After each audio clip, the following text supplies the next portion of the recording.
Hi. Hey. Hello. It's Skycatlive. What's up, guys? It's 1:07 p.m. on 2/12. That's a February 26. It's 1:07 p.m. on a Thursday, and it's 70 degrees in my house. And I am getting ready for the day. I have the displayed. I'm sorry, I have the display on the wrong screen. The main screen is on the wrong screen. I gotta fix it. Make this my main display. Identify. Very good. Okay. And then okay, and I will drop it off the big face. I don't really have much to talk about today other than we're gonna play some video games. I've got up, I've done my chores, I've scooped the cat box, I have taken care of my family and helped hang a picture and done all this other crazy stuff. And now you aren't stopping the identify. There we go. And so now we go to it. I'm gonna clean my camera lens to get ready for the day here and load up all the games. Today we'll be playing Rust and Eve Immortal and praying for some other game to be good. You know, it sucks, but it is what it is. Go and get on the Rust. I don't like how Rust is like really far back on my favorites, so I'm going to unfavorite and refavorite.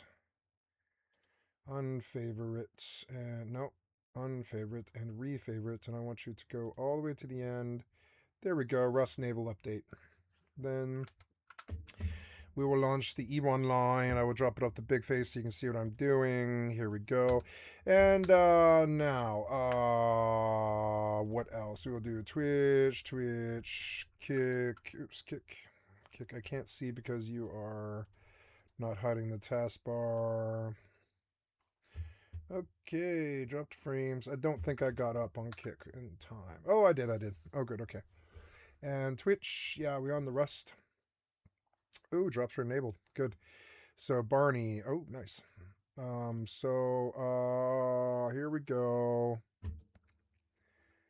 Now, live play now. Okay, and now we're going on the Rust. Going on the Rust. Is to prosecute people, okay? That's it. You are fucking up your job. Let's not go to the fucking Treasury Department and have... Hello, guys and gals. Thank you, some ordinary gamers. Sub like and sub to your channel.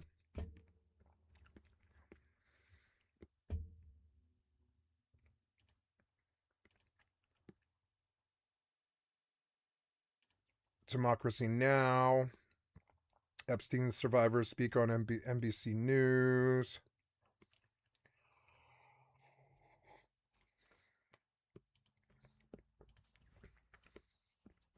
Hysteria podcast.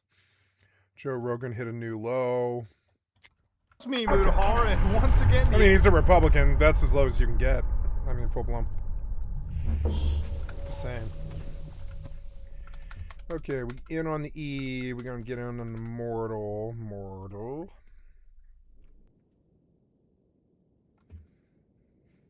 Epic, I want you to come to the right screen. Oh, it's a good day.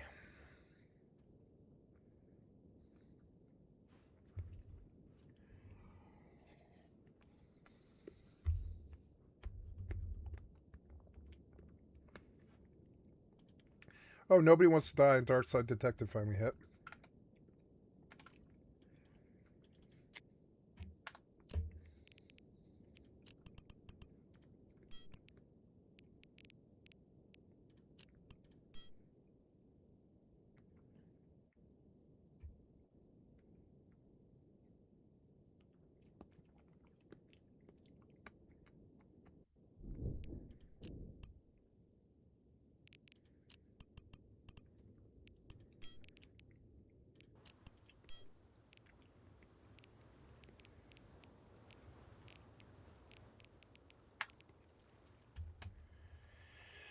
Okay, very good. We get to my holler now. Gonna get Nobody Wants to Die, which is like a weird detective game, I think. The Epstein train does not stop, ladies and gentlemen. So I thought I was having a problem, but then I just turned on hardware acceleration and now YouTube's acting correctly. Actually, things are happening. You know, positivity in this really, really screwed up situation. Did I tell you that names are finally being named now, ladies and gents? Well, you know, I don't really have a lot of respect for crazy politicians, but there are two in particular that I do.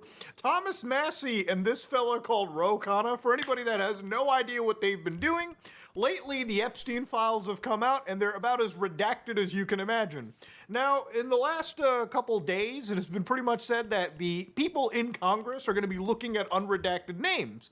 And these fellas have pretty much said that, you know, for the most part, we're just going to be naming these names out publicly. So you can show us that unredacted shit. It's still going out. So anyways, ladies and gentlemen, names have started to be named in this scenario.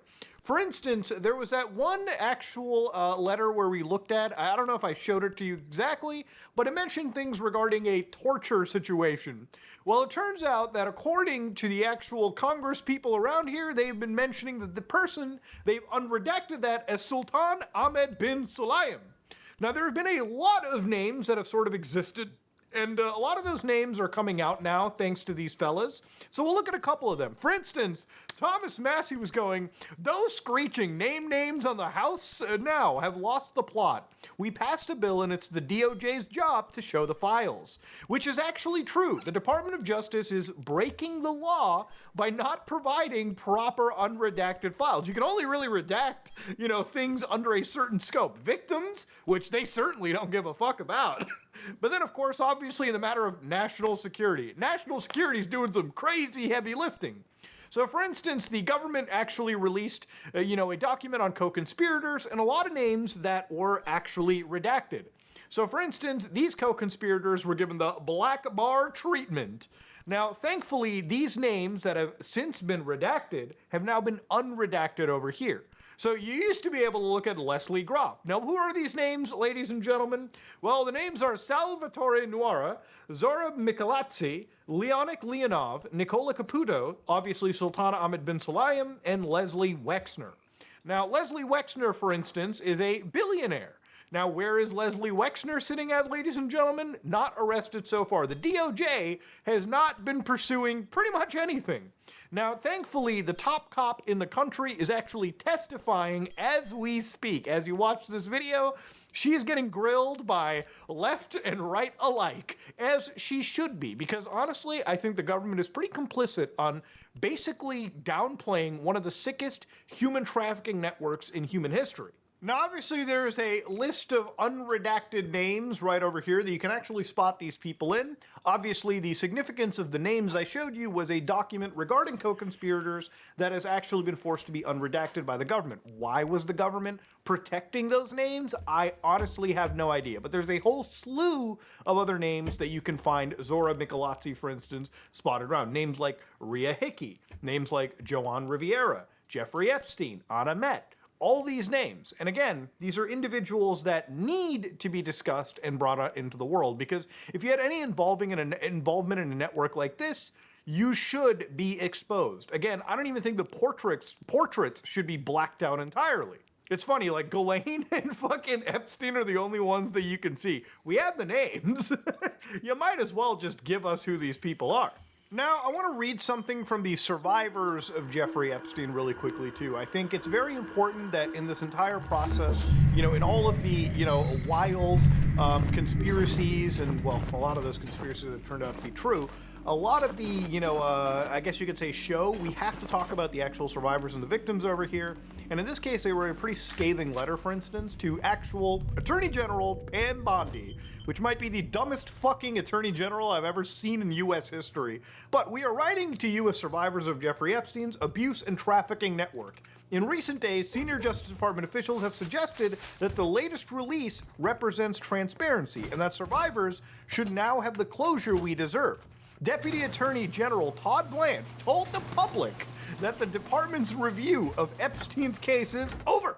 He also suggested that while victims want to be made whole, the department cannot create evidence or come up with a case that isn't there.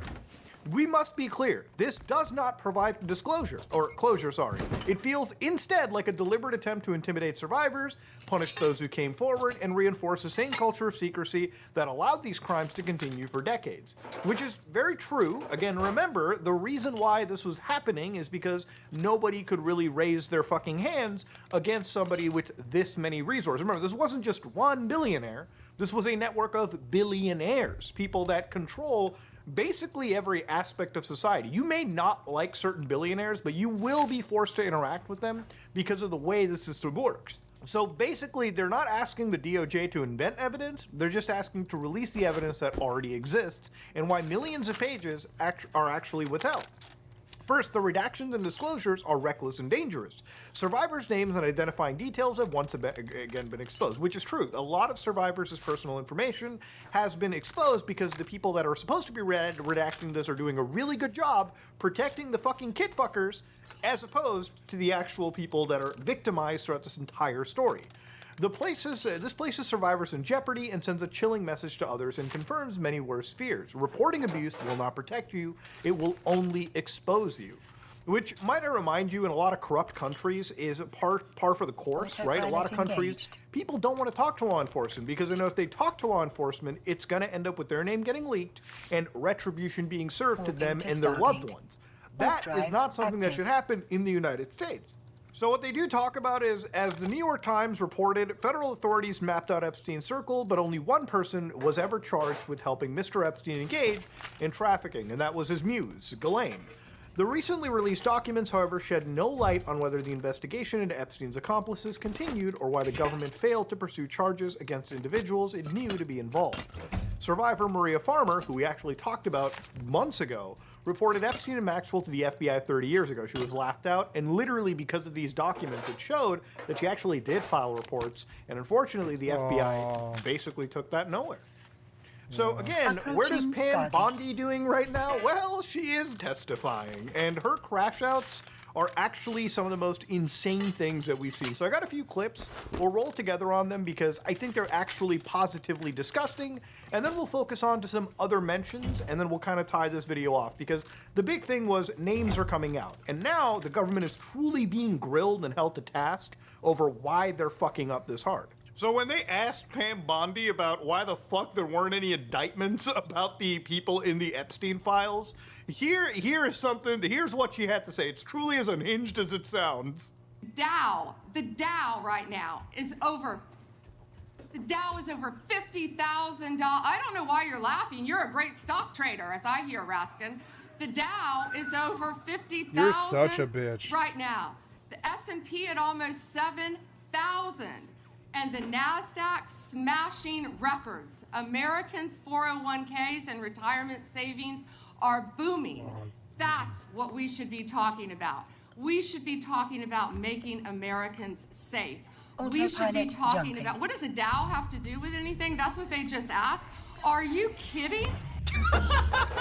Man, this bitch is crazy, dude. What the fuck? Yeah, okay, the Dow, you know, the place where all the rich people stick their money so they can fucking keep the money while we suffer. Yeah, what does the Dow have to do with it? So anyways, this is a meeting about like Jeffrey Epstein and his human trafficking network, which you, the AG, should be responsible for fucking taking care of to prosecute on. Why is she talking about economic affairs like the Dow Jones, the fucking NASDAQ? Bitch, you ain't no fucking economic expert, okay? What is going on over here, okay? And from what I've heard, the economy around the world, well, that's a much more complicated topic. But see, this is like not only just the most insane level of deflection, but the laughing that I see from her side, and even I don't know if this laughing that I see in the background is supposed to be like sort of like, you know how when you like see something really messed up or you hear something insane and your brain is like I don't know if it's that kind of laughing or like the malicious stuff. It's but she comes across as one of the most unhinged cocksuckers that I've ever seen in this situation. Honey, we are talking about a human trafficking network. Your job is to prosecute people, okay? That's it. You are fucking up your job. Let's not go to the fucking Treasury Department and have a discussion about economic growth right now. What are we doing? What are we doing? Now, again, I feel like some of the people that are kind of on her side, which isn't really a lot, like it's a lot of window lickers, but to be real with you, the window lickers have said, but Muda, what about all the CEO? Do you want to prosecute all of them? You know, it can cause economic collapse. Yes, I do. You know, I'd rather have a little bit of I'd rather have economic that. collapse. I'd rather have that see than my this. fucking 401k hit the ground. I'd rather see my fucking assets. 401k is for rich people. Imagine not being rich like you, and just imagine how angry I am. I kind of want to kill the baby boomers. I'm not gonna lie. I'm not going to. Never engaged in violence my whole life. But I have a desire to kill all baby boomers. I think they're actually what's wrong with the world. I think they stole all the money and stuck it in banks. You know, I think they raped all the children and used non-disclosure agreements to blackmail all of our politicians. I think they caused every recession. I think they caused every fucking bank crash. I think we bail them out. I think they give Amazon $250 million every year, which is fucking crazy. They could easily just give every American $500,000. Who would you rather reward? Amazon with tax credits or every American with $500,000? You'd rather reward Amazon, so I'd like to kill all the rich people and the baby boomers in the world. Just saying. I'm not going to. I'm not a violent man. I would like to kill all of the rich people and all of the baby boomers in the world. You know, the people that caused the Holocaust and all this. Kind of want to stop them. I kind of want to stop them now. If it means that we achieve justice, you might be like, "Wow, that's crazy. You really want to go fucking dirt poor?" No, I think if the system that we are reliant on is built upon the molestation, the abuse of human beings, then the system as an entirety should go. It's got to go. Okay? Naming names is one thing for me. I'm glad we've already got some names named, like Lex Wexner, for instance, the co-conspirators that were brought up in that document. But at this point, if the government is not pursuing the billionaire, if they're not pursuing the multimillionaire, if they're not pursuing the person that is being named here, or reopening investigations, then this is all for nothing. And that needs to be addressed, okay? That needs to be changed. Now, of course, this is not just her only crash out. There's other clips. So we're going to go through the whole rigmarole for this. It's done. There is no evidence that Donald Trump has committed a crime. Everyone knows that. This has been the most transparent presidency. He's the one that asked that those files I reclaim my time. be released. I got your answer. You said there's no evidence. Trump asked Mr. Chairman, please stop the clock. sign the legislation. This is Time belongs to the gentleman from California. Okay. I'm going to put up another document from a witness who called the FBI's National Threat Operations Center because I believe you just lied under oath. There is ample evidence in the Epstein file. Don't you ever accuse me of a crime. I believe you just lied under oath, and this is all on videotape. You said there's no evidence of a crime. I'm showing you. Here is a witness statement who called into the FBI's Threat Operations Center. Approaching station. He drove Donald Trump around in a limo. He overheard what Donald Trump said to Jeffrey on his cell phone. He was so angry, he was going to stop the limo and hurt Donald Trump. And he met a girl who said she was raped by Donald Trump and Jeffrey Epstein. She later had her head blown off. It's always the taxi drivers. I'm the taxi driver who listens to the girl tell the story on the way home. I hate it. I'm one of the good people in society. Not have been suicide. No one at the Department of Justice interviewed this witness. You need to interview this witness immediately. Epstein should rot in hell, so should the men who patronized his operation. Docking permission requested. And as we sit here today, there's over 1,000 sex trafficking victims, and you have not held a single man accountable. Shame on you. If you had any decency, you would resign right after this hearing concludes. Now, what he brought up was like a statement from like a witness over here. He brought up a statement from somebody that should have been interviewed, but they were not interviewed. So, yeah, I would say that based on what I've seen here and based on the files that I've read, yeah, it's indicative that she might have just lied under oath over here. You know, at the end of the day, if you're the DOJ and you're not following up on these investigations, and nobody tell me that they don't have the resources to do this. They absolutely do. This is one of the most well-funded Department of Justices internationally, around the world, okay? There is no better funded government than the U.S. like enforcement wings, especially when it comes to this kind of stuff. Again, I feel like if you're the attorney general, right, it's not about sitting over here and sucking the cock of the current head of the administration. She should operate somewhat independent. She should operate for justice first and her party dynamics second. Or at least that's what I think that the government should operate on. But anyways, the way that she's emotionally getting up and charged about this, and again, it is an emotional topic, but she's not making any rational arguments or any rational explanations to the stuff being brought up to her, okay? In fact, there's other points where she crashes out pretty hardcore. Listen to this. You can let her filibuster all day long, but not on our watch. Not on our time. No way.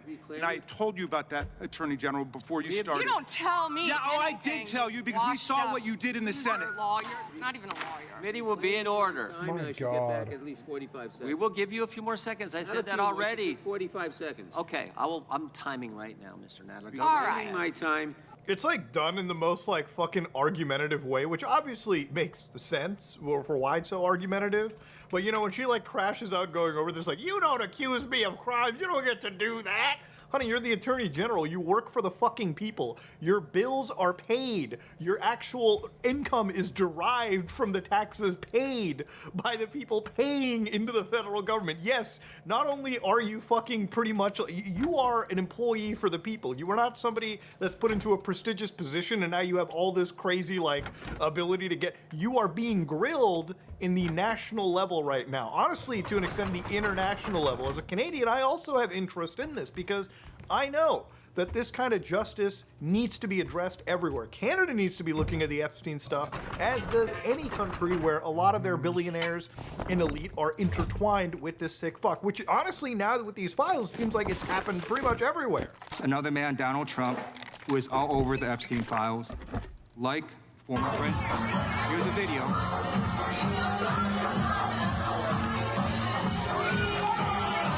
I remember that era.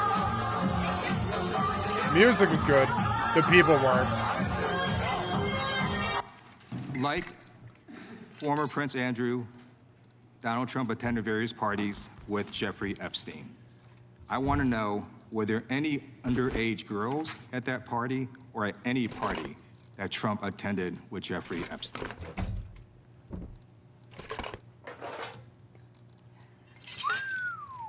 This is so ridiculous. And So they are trying ridiculous. to So deflect ridiculous.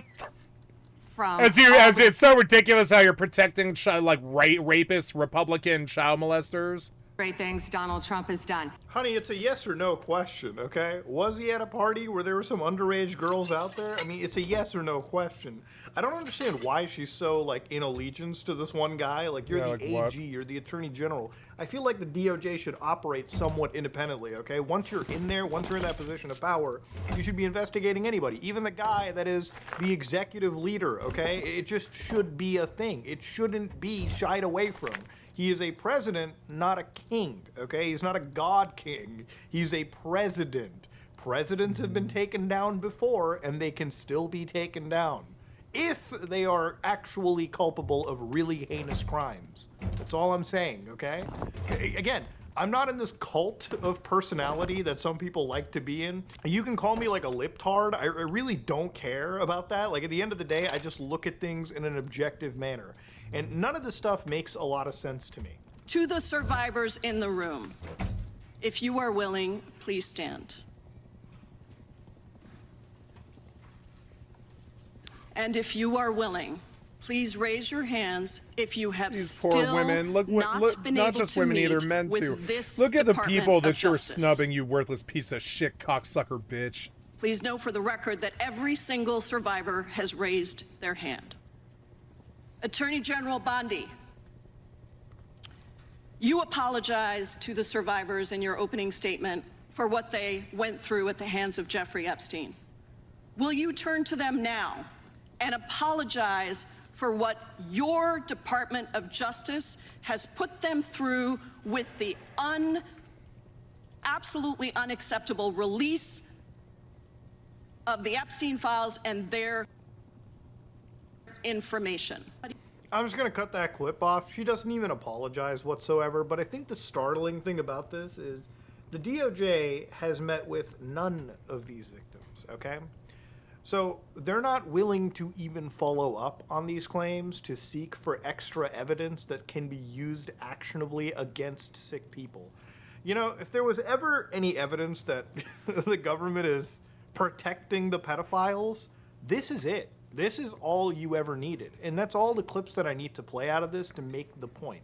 If somehow you can still defend the administration, if you can still defend this Republicans. absolutely abhorrent behavior, then I don't know, man. There's no hope for you. Okay, there's different channels out there. Okay? You might as well watch. We'll have them. to fight you. They'll probably. suck the cock you want, Yep. not here.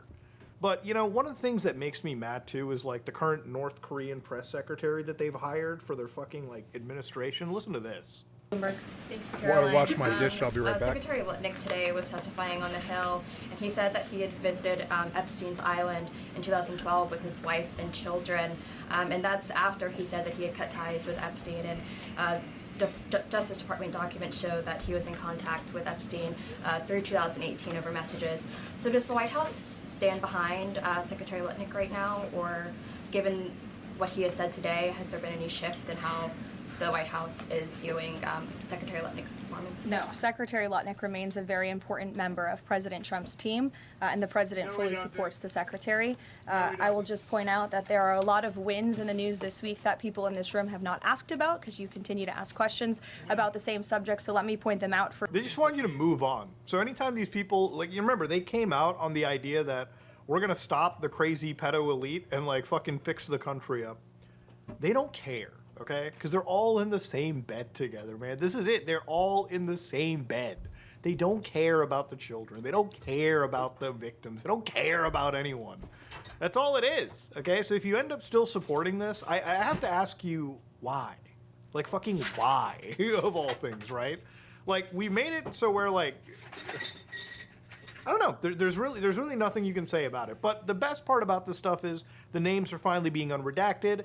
The people that are supposed to be grilled are actually getting grilled as opposed to sitting in their offices and sort of ignoring it. You know, it's interesting when you start this whole thing off, you look at conspiracies like Pizzagate, for instance, and you're like, you know, you look at things like Comet Ping Pong and how people kind of riled up on 4chan and looked at some of these businesses. And for anybody that doesn't know, basically, you know, an early explanation from Britannica, but basically from John Podesta, the campaign chair for Clinton, that emails had been hacked, WikiLeaks released those emails, and people started to pick through those emails and started to identify certain locations where they thought were hubs of human trafficking. You know, it spawned the QAnon movement, which, you know, basically was a movement where conspiracy theorists were talking about, this originally started on 4chan, of course, because that's where all this stuff starts, that the president is waging the secret war against a cabal of satanic, you know, pedo elites in Hollywood, the Dems, the deep state, so on and so forth. And mind you, this has been a big talking point all around. But now, you know, it's interesting that we finally got evidence to confirm that this is not just a conspiracy theory, it actually was a thing. There was an elite group of people, but it wasn't just one side of the aisle. This was both sides of the aisle. Don't think for a second that in this video, if I'm hard on Trump, I'm not going to be hard on people like Bill Clinton, who I think did just as many terrible things on an island. People like Bill Gates, who I think have done terrible things personally, in my opinion. So it's not just Trump for me. I think all these people aligned need to be investigated and possibly serve some fucking jail time. Yeah, we used to prosecute child molesters till Republicans got in power. I don't think that there is... You might need to get your conscience a little bit checked. Now, a lot of people have been sharing a lot...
a lot of information around too. There's been further emails and discussion boards that I've seen where this specific document was shared, EFTA 012491718.pdf. So here, it's a long discussion over here, but anyways, to give you a quick idea of what this consists of, Donald Trump was actually referenced in here. He basically said that Donald Trump told blank that he threw Epstein out of his club. Trump called the PB, which is the Palm Beach Police Department, to tell him thank goodness, stopping him. Everyone known he's been doing this. Trump told him people in New York knew Epstein was disgusting. Trump said Maxwell was Epstein's operative. She is evil, and to focus on her. Trump told blank that he was around Epstein once the teenagers were present. Now, this is an interview of an individual saying this. It's not fact. But I've seen a lot of news places talk about this, and a lot of the individuals that are on the Trump Defense Force going and saying, well, no, see, this is him saying that the guy was evil to begin with. But also, the interesting thing about this situation, too, is if he's saying that somebody like Maxwell is evil and to focus on her, why, at the same time, back in 2020, is he going, I wish her well? Where literally a reporter asks him, if Maxwell will turn in any powerful man in her network. And he's like, I don't know. I haven't really been following it too much. I just wish her well, frankly. So if you know she's evil, why are you wishing her well? Again, these are reports that are made. These are actual discussions that are brought up. But for people to take this as gospel, but also ignore other things like the various allegations that murders have been done with Trump in his presence, you have to either take all of these as facts, or you have to take all of these with a grain of salt. You can't just selectively believe what you want to believe and what you don't want to believe in this story, right? But that's just my example. That's just my belief onto it. Again, I feel like for me, talking about this and bringing up these files and discussing them, I want to also provide you the context, the full context of the story. I think when it comes to any of these stories, people just selectively pick and choose what they want to talk about, but they don't ever get into the gravitas of the situation, right? They don't ever actually discuss the real context, and they don't look at all of the story, right? They only look at the document they want, and they selectively ignore anything else that could be contradictory to it. For example, another PDF file, EFTA 0006439.pdf, actually was from the Federal Bureau of Investigation, and it brings up something that has even Epstein's death into question, at least for me. So for instance, right over here, they talk about blank worked for the BOP in 2003, worked in both New York and Indiana, blank at college education, yada, yada, yada, 10 years in experience with electronics. So over here in 2016, blank was put in charge of all the cameras in the MCC, advised that the cameras in the MCC were out of date, the recorders frequently went bad, and the cameras were all analog and not maintained properly. So down over here, he said, blank advised that only one hard drive of the camera system was working at the time of the incident on August 10, 2019. When a DVR went bad, none of the cameras recorded. There was a system, this is when Epstein died, by the way, and why I guess we just don't have any footage or anything regardless. There was a system failure of DVR2 on July 29, 2019, and the motherboard failed on DVR2 on August 8, 2019. The hard drive failure occurred on August 10, 2019. Now look, I have had things break around on me, but the reality of it is that it's so weird to me that it all happened. It's almost like the perfect, cover-up in a way too, right? Like Epstein, took his own life.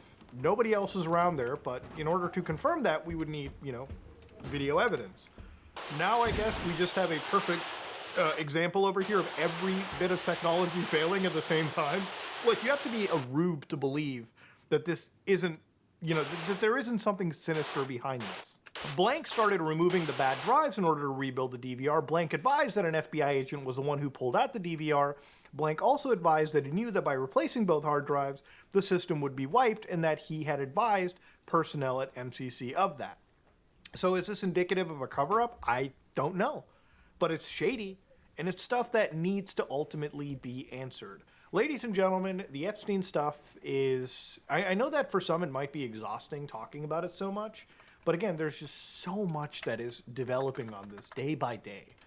And the good part about this is I wouldn't be making these many videos if nothing was actually happening. If we got to a point where these files came out and immediately we moved on to the next big thing, then whatever, my coverage on Epstein would be done. But now the government is truly being grilled and held to task. And as much as they want you to move on from this, and as much as they want you to think that this isn't a big deal, you should absolutely know this is the biggest deal imaginable. Because for the first time, people have gotten evidence that there is a mass human trafficking network at scale. And for the first time, you actually have some method to report it, to fight back, to hold people that typically would never be held accountable, actually accountable. People that are sheikhs, CEOs, business leaders, people that are insulated from all forms of harm, for people that the law is actually different. For the first time, you, the people, have the power to hold somebody accountable. And you know what? Before we end this video, if it means the system breaks and destroys itself to the ground because, you know, ultimately, if every rich guy is involved in this and the whole system burns down because of us chasing justice, I want to stress, I'm totally okay with it. But ladies and gentlemen, we're finally getting names. Will we actually finally get some arrests? I hope so. What is it like to be in a grocery store for 6 hours hungry? It's torturing. You feel like you're being tortured. Daisy Walter is a grocery store worker in the Pacific Northwest, and like millions of Americans, she relies on SNAP or food stamps to feed her family. I work. Approaching Stargate. I still can't afford to eat without it. Right now, the way my hours are, I have to choose my bills or food. According to President Trump and his allies, SNAP is rife with fraudsters and freeloaders. Fraud in the federal food stamp program. It wasn't meant for people that could do whatever they want, to people that say, well, I don't think I'll work, I'll just, collect this money. But we investigated, and what we found was shocking. Because there are definitely people taking advantage of SNAP, but they're hiding. It's the behind politicians. Lobbying firms and front groups, behind the doors of private jets and boardrooms. Yep, rich people. SNAP was created to ensure that in the richest country in the world, no one goes hungry. This is the story of how America's corporate elite captured SNAP and used it to pay themselves. Autopilot jumping. Talking about how you're not being paid enough at your job to feed yourself, that doesn't always feel safe. By the time I get off of work on Sundays, I have not eaten in 12 hours. I start dreaming about food. I'm like, well, this combination sounds great with this combination. And then I tell my coworkers and they get hungry too. Before we met, Sarah told me she was worried about retribution from her employer. So she asked that we not film her face. When you see people coming through work buying all these healthy produce and stuff, and you're like, I can't even do that. I'm lucky if I can buy a bag of grapes once every 6 months if I'm lucky, depending if I can find a good sale for it. As I spent time with Sarah and Daisy, there was something I just couldn't get out of my head. They work for a corporation, Safeway, whose parent company, Albertsons, made nearly $1 billion in profit in 2024. So why are they on government assistance? Their employees are struggling to live and to survive. My youngest, he, after every meal, he's like, Mommy, are you still hungry? If there's leftovers and he wants more, and I'll be like, no, go ahead and eat. And that way he can eat, because I know he's not done, and I'd rather be hungry than have my child go hungry. Back in November, we sent out a request to all 50 states. I'm sorry, babe. We wanted to know which employers have the most employees receiving SNAP. Getting that data was not so simple. Hi, my name is Liz Shelton. I'm a reporter with More Perfect Union. I'm just calling to check on the status of my Freedom of Information request. You're not in possession of any of those records. So you're saying because I'm not an Arkansas resident, I can't request that data. But for the states that did send us data, a pattern was clear. More than 7,000 workers for Amazon and Washington State. More than 4,000 workers for Walmart in Colorado, McDonald's, Kroger, Dollar General. All across the country, thousands of people working for enormously profitable corporations who also can't afford to feed themselves without government assistance. Yeah. As I investigated further, what began to come into focus seems like an intentional strategy to siphon off billions in taxpayer money. Something that Daisy and Sarah both mentioned that really stuck out to me, they both want to work more hours. but they can't get them. When you talk to your manager and say, like, hey, I want more hours, what is their response? He turned and told me I will get more hours once I know the store better. But with 2 days a week, what do you expect?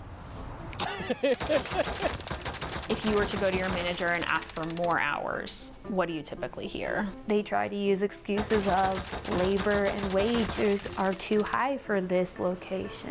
So that's the phrase that you hear quite often, and even if they could quote unquote guarantee you more hours, it's still not going to be guaranteed. This isn't a coincidence.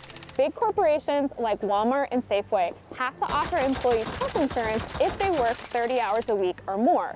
In some states, they might have to offer other benefits like paid sick time or vacation time. And so by keeping their employees' hours low, these corporations are able to avoid offering those benefits and keep their employees' incomes below the threshold needed to qualify for programs like SNAP or Medicaid. And that way, the government picks up some of the cost. In 2014, the last year we have data for, Walmart alone cost taxpayers more than $6 billion in $6 billion for fucking Walmart. Public benefits like SNAP and Medicaid. When you let companies get away with shifting so much of the cost of their employees, just basic, living costs onto taxpayers, we're all subsidizing that. We are subsidizing these fat paychecks for CEOs. We're subsidizing the private jets that they ride around in. We're subsidizing their outer space adventures. So step one of the corporate scam, keep wages and hours low, and SNAP picks up some of the slack. But the scam actually goes even deeper. Take a look at this internal presentation from Kroger, marked confidential from 2017. There's literally a slide in there titled, "Many Kroger associates live under the poverty line." But this is the part that grabbed me. They know a ton of their employees are on SNAP, and they actually highlight how much those employees spend in the store. Nobody has perfected the scheme better than Walmart. A trade group that tracks SNAP spending found that nearly a quarter of every SNAP dollar is spent in their stores. So that's the full scam. Pay your workers poverty wages, knowing that SNAP will be there to pick up some of the slack, and save $1. Turn around and collect $1 through SNAP spending, funnel it up to executives, repeat over decades, decimate the working class. The real freeloaders here are the big profitable corporations that are shifting the costs of people's basic needs. And the software developers too. They are the leeches on the system. Software developers pass the cost of business on to the consumer too. They need just as much reform. Warping to station. Warp drive active.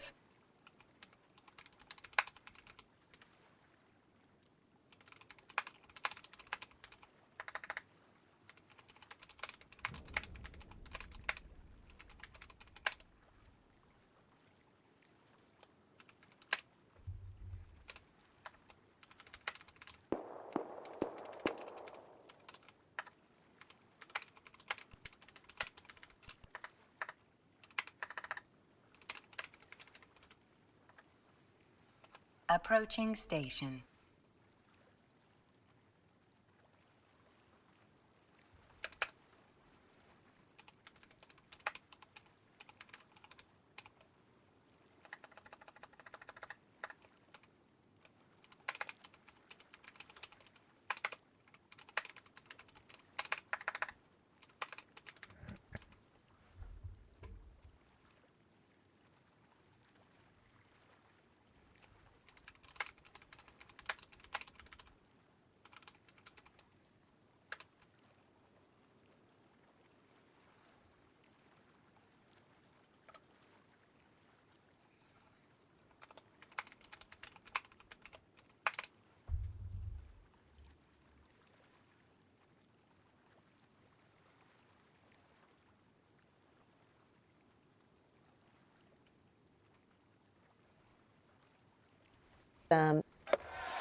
But this was not what President Trump and Republicans in Congress were focused on when they cut SNAP by almost $200 billion last July, the biggest cuts in the program's history. The people that say, well, I don't think I'll work, I'll just collect this money. We can't give everything away. They say it's about making sure that people who are on SNAP are working. Yes, you Brand can. new work Stop lying. requirements for food stamp recipients. But there's reason to believe there's something else going on here. See, Trump didn't invent work requirements for SNAP. They've been around since 1996. A national welfare reform bill that will make work and responsibility the law of the land. And the average payment is $6 per person per day, which is not enough to live on. So by necessity, the vast majority of people on SNAP are working. All the ones who are not working because they have caregiving responsibilities, they're going to school, they have a disability. But there have always been pockets of people who are exempt from reporting those work hours to the government. Parents of young children, the elderly, veterans. But now, President Trump's new rules say that all those groups need to report their hours to the government and way more frequently. Otherwise, they risk losing SNAP. You can be stuck on the phone for like up to 2 hours, and then it takes about a half an hour to do the interview itself. They just really want to know every aspect of your life. Imagine having to call up your cell phone company once a month, sit on hold for 2 hours just to tell them how many calls you made and how many texts you got. And imagine if you don't do this, there's no cell service next month and nothing you can do about it. The real goal here is just to bury people in paperwork. We're looking at something like 4 million people probably losing access to this critical benefit in the coming years. I think it is a way to try to get people to give up and get off so the money can be saved. That's my opinion. Which begs the question, money saved for what exactly? The cuts to SNAP are part of a bigger package that was about continuing to give huge tax cuts to big corporations and the wealthy. And to offset the cost of that, that's why they're shrinking these social programs for the poorest people. But under the guise of we need to get Americans back to work. Clearly, they've looked at the polling on these issues and know how deeply unpopular it is to cut programs for the poor in order to give tax cuts for the rich. And here's what's so sneaky about this. Here's their tell. Out of concern about how that might affect people's voting in November 2026, they moved the deadline so that the deepest, most painful cuts will occur after people have cast their votes. What would you say to, politicians or whatever who are like, we need to get people off of SNAP, we need to cut this because people are depending on it too much? I think they actually need to take a walk in someone else's shoes that's actually struggling so they can see how they live. Not just for a couple of hours, not just for a day, do it for a week. And you tell me how you like it. What do you think they would discover if they did that? That they need to start making changes and actually start helping the working people instead of helping the rich get richer. If you actually paid everybody a livable wage and cut down cost of living, then nobody would need it. I work. I still can't afford to eat without it, so.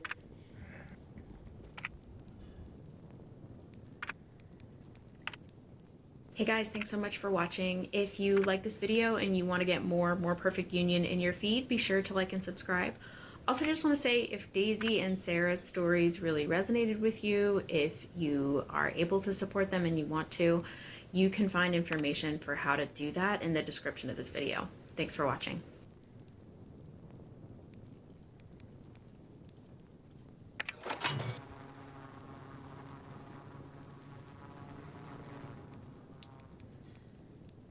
Welcome to Democracy Now!, democracynow.org, The War and Peace Report. I'm Amy Goodman.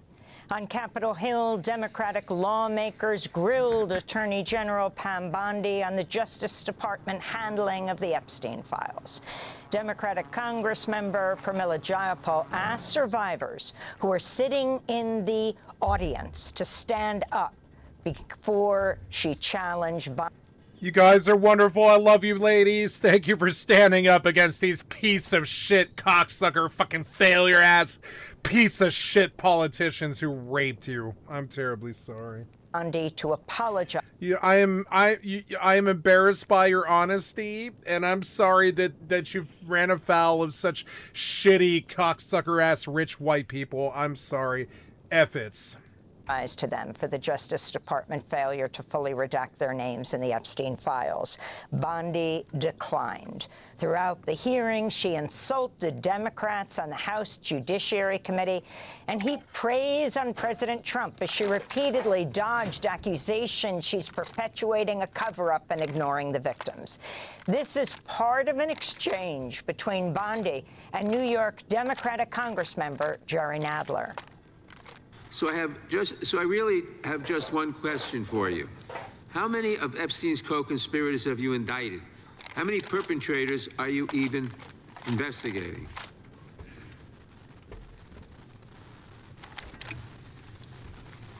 First, you showed it. I find it. How many have you indicted? Excuse me. I'm going to answer the question. Answer my question. No, I'm going to answer the question the way I want to answer the question. No, Your you're going to answer the theatrics are question the ridiculous. way I asked it. Chairman Jordan, I'm not going to get in the gutter with these people, but I'm going to answer the question. How many? A Reuters photographer at the hearing captured images of Attorney General Bondi with a printout of Congressmember Jayapal's history of... They think this is some kind of show of strength or solidarity or power. It's a show of cowardice and anger and fucking lack of control. Searches of the Justice Department's database of the Epstein files, which was just open to Congress members to review. Congressmember Jayapal blasted Bondi on social media, writing, quote, "It's totally inappropriate and against the separations of powers for the DOJ to surveil us as we search the Epstein files." Bondi showed up today with a burn book that held a printed search history of exactly what emails I searched. That is outrageous, and I intend to pursue this and stop this spying on members, unquote. We'll speak with Congressmember Jayapal later in the broadcast, as well as Vermont Congressmember Becca Balint. She walked out of the hearing after Bondi accused her of being anti-Semitic. Congressmember Balint's grandfather died in the Holocaust. President Trump held a private meeting at the White House for nearly 3 hours on Wednesday with Israeli Prime Minister Benjamin Netanyahu. Why? After the discussions, Trump said nothing definitive had been decided. His visit came just days after U.S. and Iranian officials held indirect talks in Oman amidst Trump's persistent threats to once again bomb Iran. It was Netanyahu's 6th trip to the United States since Trump retook the White House just over a year ago. We'll have more on Netanyahu's visit after headlines with Middle East analyst Mouin Rabbani. We'll talk about Iran, about Israel, about the occupied territories. Israeli President Isaac Herzog has wrapped up a 4-day visit to Australia, where he was met by widespread protests. Thousands of demonstrators gathered in Melbourne today, following protest marches in the capital Canberra and Sydney. Protester Greg Hunt said Herzog was the wrong person to provide comfort to Australia's Jewish community after a pair of gunmen opened fire on Hanukkah celebration last December, killing 15 people. I understand the idea of giving comfort to an Israeli people after the atrocity that they suffered at Bondi, but that doesn't excuse an invitation to someone who, as I've got on the sign here, a sign of bomb to drop on Gazans. And that's just beyond the pale, and Albo should have known better. He really should have. In Pennsylvania, masked federal agents forced their way into a home in Eagleville on Monday, terrorizing a family sleeping inside that included 2 children aged 8 and 13. Lupe Lopez, who lives at the home, recorded video as the agents battered down her door.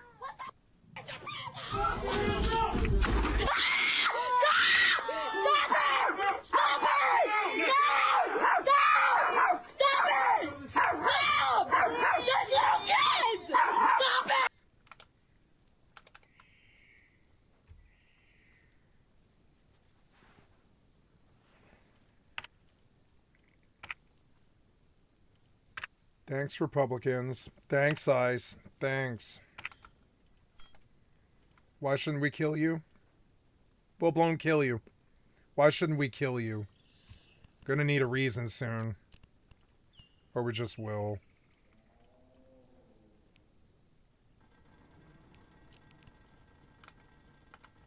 You're looking like the people that we fought in the Holocaust. Get out of here! Pushing little children with the fully automatics. They like to push the weak around. Pushing little children with the fully automatics. They like to push the weak around. Get out! What the Get out of here! The video shows Lopez was held at gunpoint as the masked agents search for her 26-year-old cousin, a Mexican national with an expired visa. Lopez appealed to the agents to leave her home. Why do you do this? Why do you break families apart? Why? You don't have kids? You don't have a family? Hey, will this convoy move? Why do you do this? Do you think this is okay? Hey, Mr. Convoy. I know you feel something. In Minnesota, St. Paul Mayor Kali Herr has renewed her call for an end to Operation Metro Surge and for over 2,000 federal agents to leave the Twin Cities after a car crash involving federal agents Wednesday sent one person to the hospital and damaged several vehicles. Meanwhile, human rights lawyers who visited the Whipple Federal Building in Minneapolis said immigrants jailed there are continuing to be denied access to legal counsel.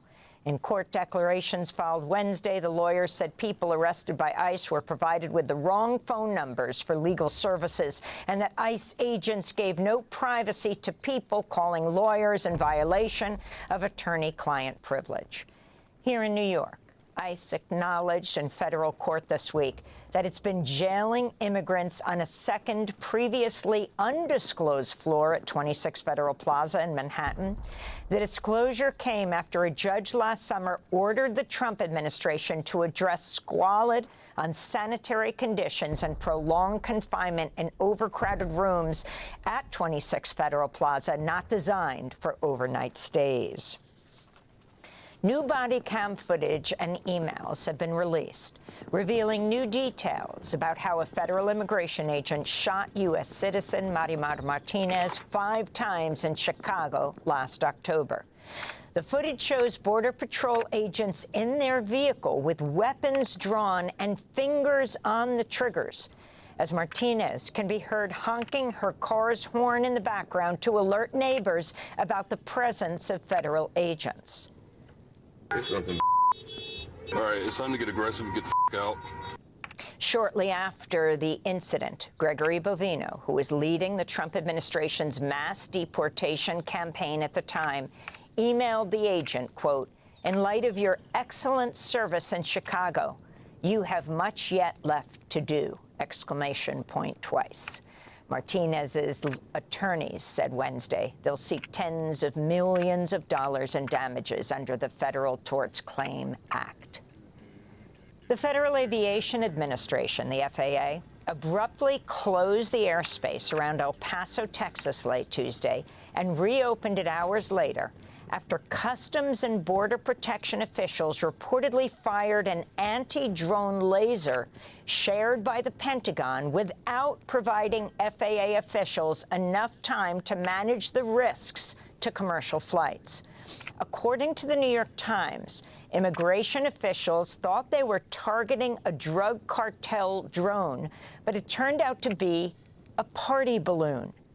Democratic Senator Jack Reed, who sits on the Armed Services Committee, said, quote, "The conflicting accounts coming from different parts of the federal government only deepen public concern and raise serious questions about coordination and decision-making," unquote. The House of Representatives has approved a bill that seeks to repeal President Trump's declaration of a national emergency to impose punitive tariffs on Canada. 6 Republicans joined nearly all Democrats in supporting the resolution, which appears to have enough support to pass the Senate. President Trump signaled he's prepared to veto the bill and plans to punish defectors. Trump wrote on social media, quote, "Any Republican in the House or the Senate that votes against tariffs will seriously suffer the consequences come election time, and that includes primaries," Trump wrote. President Trump accepted the Washington Coal Club's inaugural award on Wednesday, declaring him the, quote, "undisputed champion of beautiful, clean coal," unquote. Trump accepted the award, a statue of a coal miner from Peabody Energy President and CEO Jim Gretsch during a White House event where Trump announced he directed the Pentagon to purchase electricity from coal-fired plants and said he'd asked the Energy Department to provide $175 million in federal funds for upgrades at several U.S. coal plants. I've saved 74 coal power plants from crushing restrictions and closures that would have been forced to shut down in the very immediate future. And today I'm proud to announce that the Tennessee Valley Authority has taken action to save 2 major coal plants in Tennessee. Tennessee Valley Authority.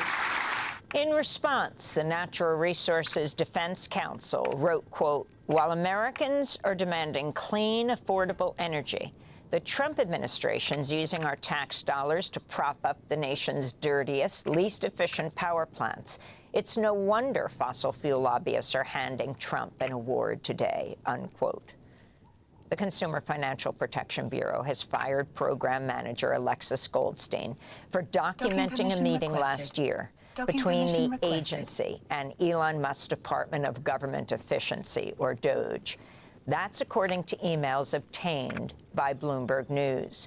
In a statement to Bloomberg, Goldstein said, quote, "CFPB is illegally retaliating against me for trying to do my job.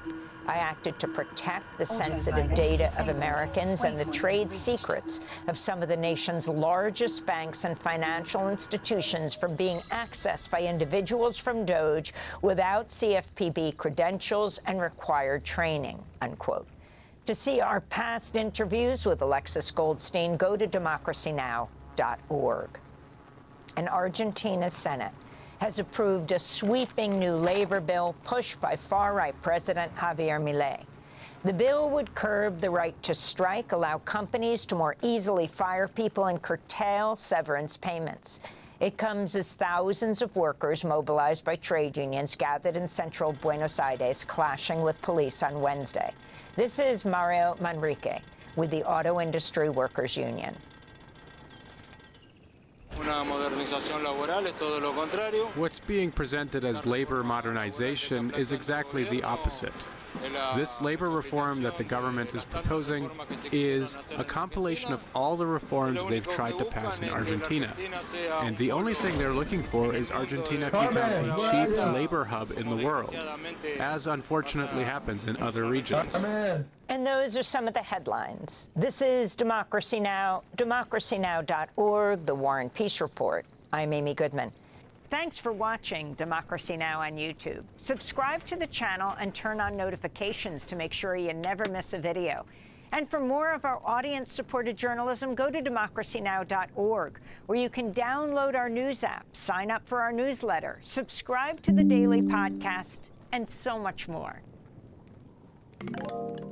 Not long after the Attorney General's fiery hearing on Capitol Hill, where we heard Pam Bondi defend her department's handling of the Jeffrey Epstein files, I interviewed 6 survivors of Epstein's abuse and 2 family members who tell me they feel that the Justice Department is not taking accountability. We've got that conversation here on our NBC News Now special coverage. Thank you all so much for being here. I know you literally have just come over off of Capitol Hill, where the Attorney General had appeared for that hearing in front of the House Judiciary Committee. I want to do just a couple of show of hands moments on how you feel about that, and then I want to talk about your reaction to everything we heard today. So with the show of hands, can you show me your hands if you were satisfied with what you heard from the Attorney General today? Nobody. Show of hands if you are frustrated with what you heard. Very much so. Very much so. Teresa, tell me more about that. Well, going into this morning, and much of this process, I have this perspective that you need to give people the opportunity to do what they say they're going to do, to fulfill their word, put their money where their mouth is, so to speak. And we have yet again seen that go the complete opposite direction of there's no integrity. There was no integrity in that room today, it seemed like, when it came to Epstein and Maxwell. You know, there was a lot of expression of other good outcomes on things, and I can agree with a lot of what was said, and there was nothing that gave us any bit of hope of any kind of integrity and doing the right thing when it comes to Epstein-Maxwell accountability, further investigation, which she claimed was happening, and we're going to be waiting to see the outcome of that and see if that's an accurate, legitimate statement.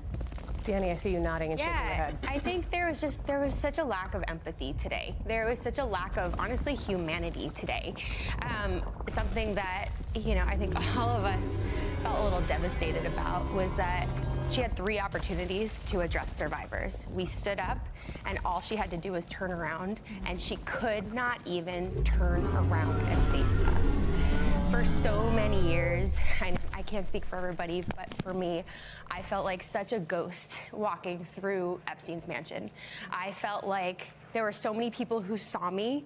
There were so many people who should have spoken up. And instead, I felt like I was less than nothing. And now to not have AG Bondi turn around and acknowledge us, it is the exact same type of victimization. It's horrible.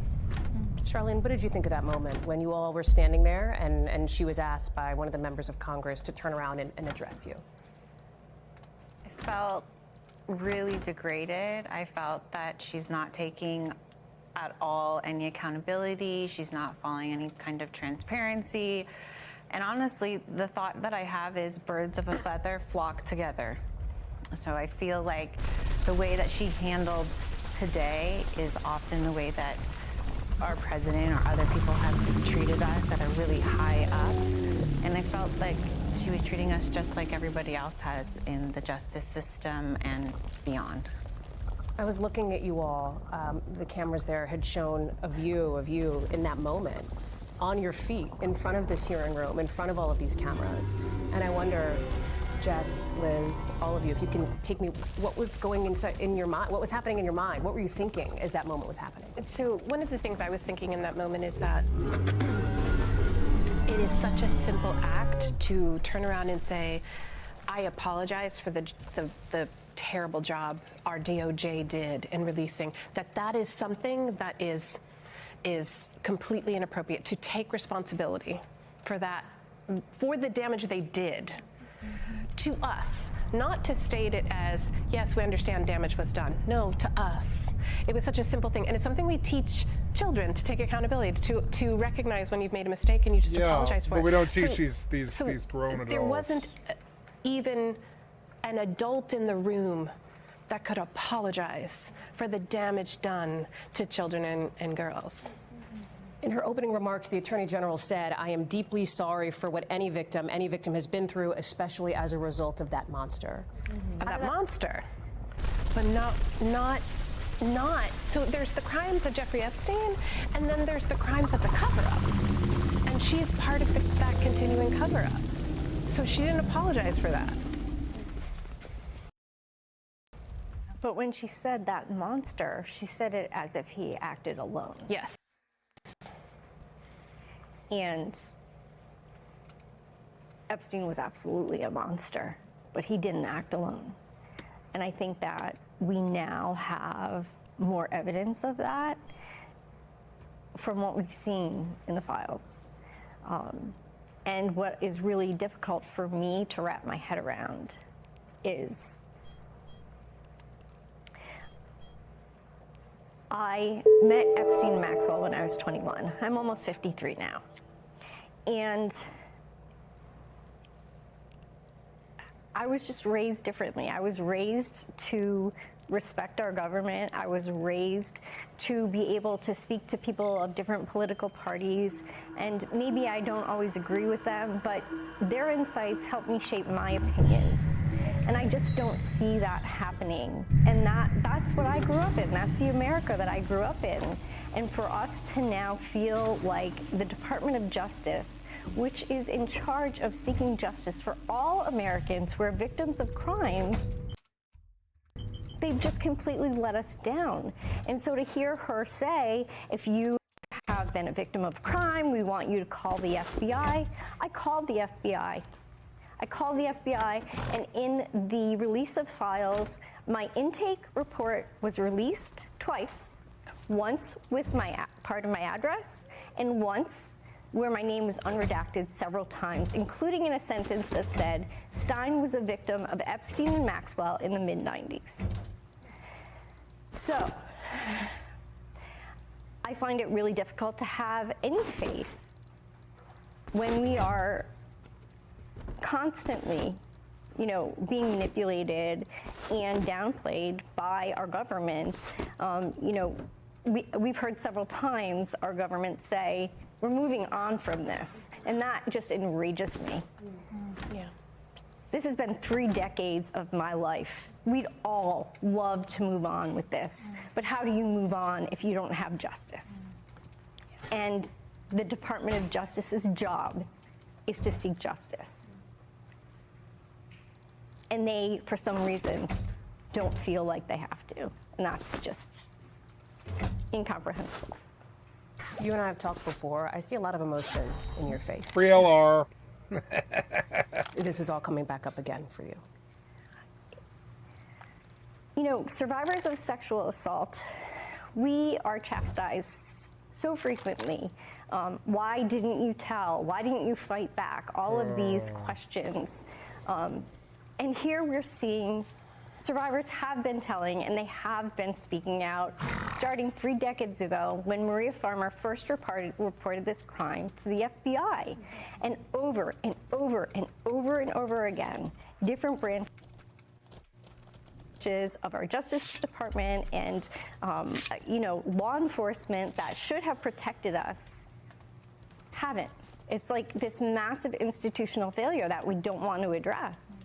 Yeah. And it's not just us anymore. Everyone, it's not just about the Epstein case. It's about survivors everywhere. My watching us, character victims does of not crime deserve everywhere. to live. This is something I that people am already the don't worst talk about. And that's why it persists. The system is terrible. I'm gonna kill my character and resurrect as a maid. Take this, you cocksucker! Take this, you fuck!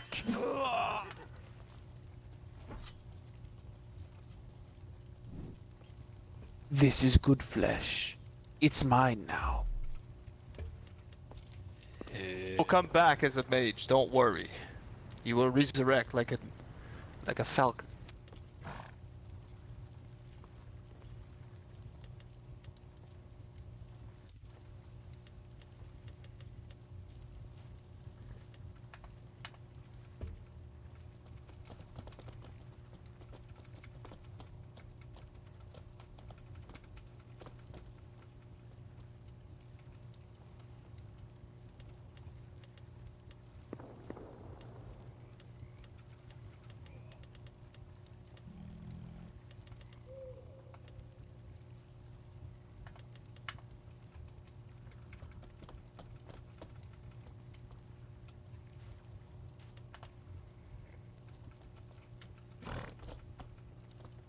I don't know if I have the ability to kill Black Bear by myself.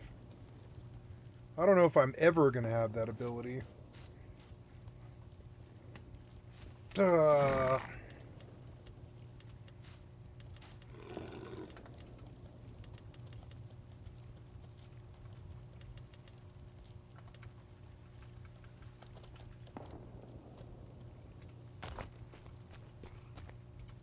I have what you're looking for.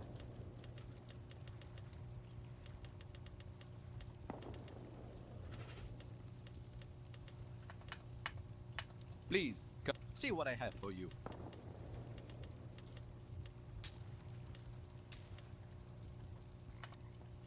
Can't sell tri-rod meat. That's dumb. Only the best for you.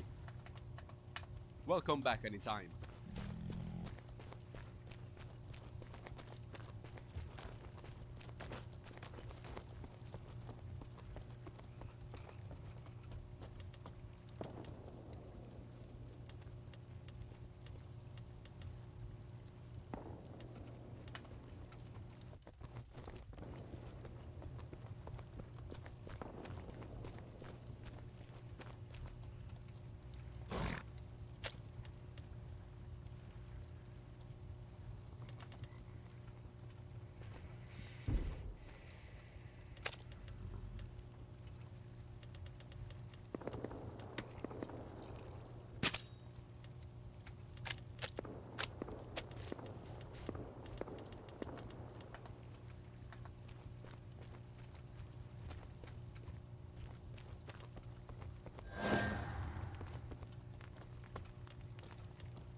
Norway. You needed my Thursar scent the other day. I'm sorry, friend. What did you say? You needed my Thursar scent the other day. Did you find what you were looking for? Yes, friend. That's good. Precisely. Thank you.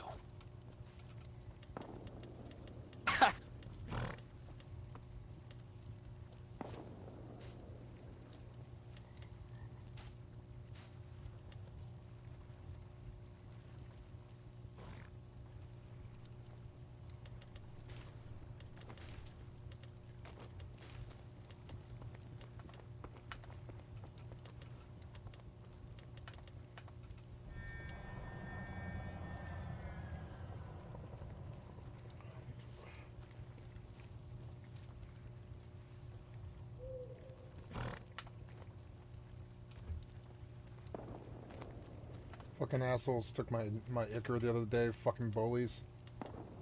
We're gonna go fucking buy more. I don't know. 200, 222.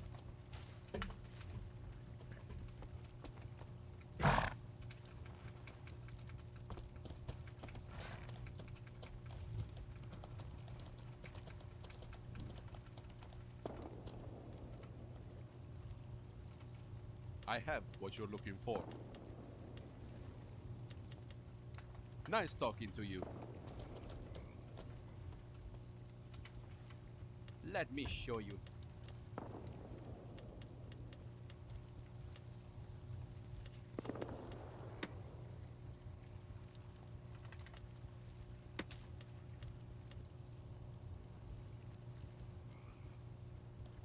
Deal.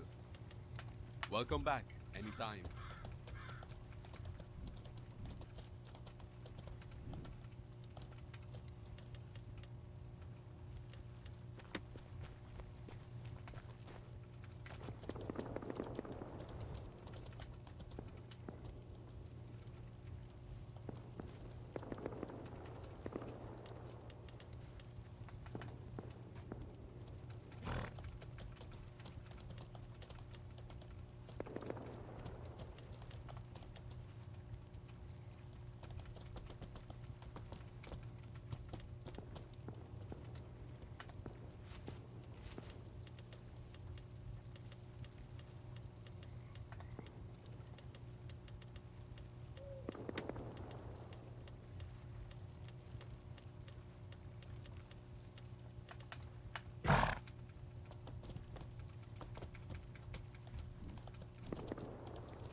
Why don't you work?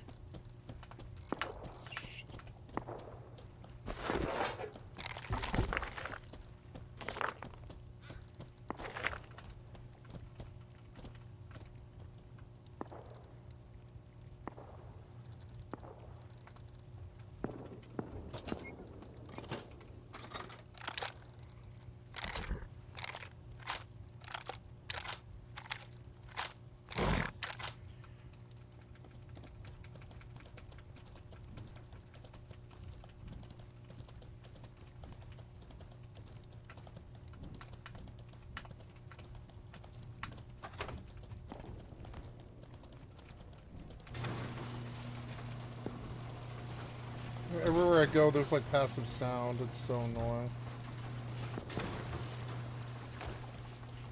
Okay, BRB, I gotta pee. Oh, stop riding! Stop riding, you're taking me somewhere dumb. Take me, stop, turn around, turn around. Oh, damn it, where did you take me? Here, stop here, I can stop here. BRB.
Maybe I can land Fulmination now, but I kind of doubt it.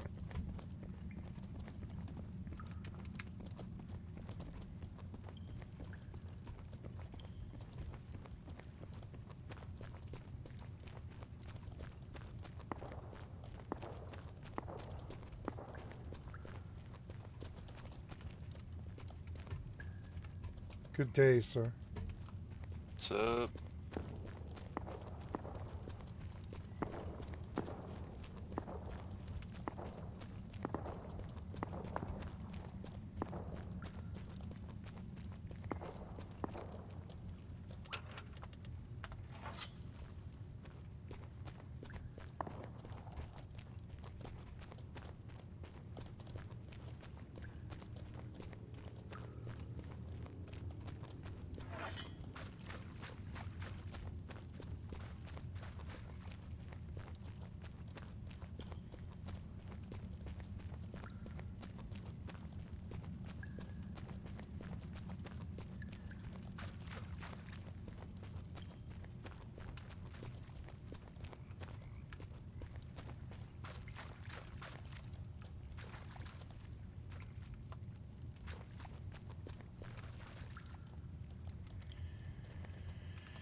Why 3 of them? Oh well. Let's try and land. Not lightning, but Fulmination. Let's try and land Fulmination. Oh, no, I didn't bring Niters, son of a bitch. So start with.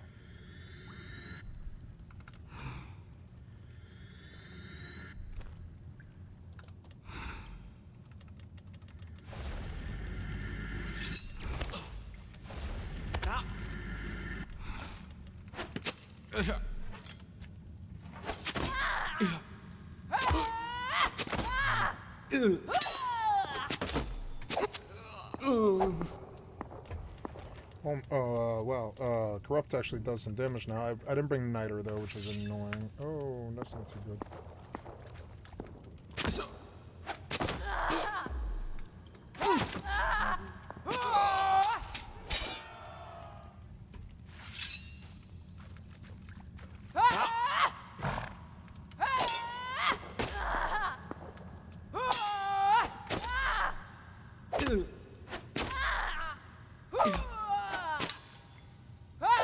What?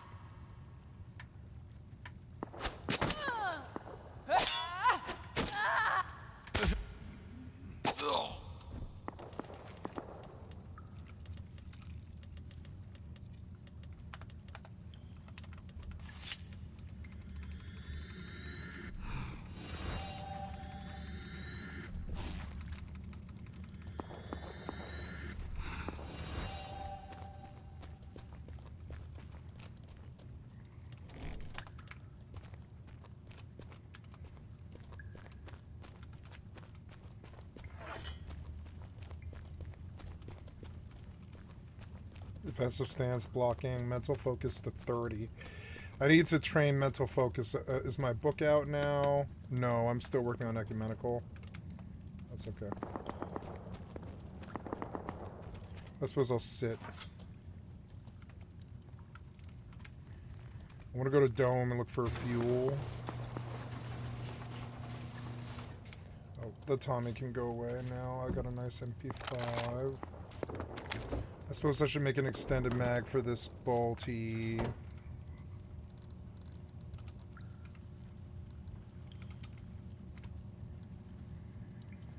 Maybe a flashlight? Probably not though.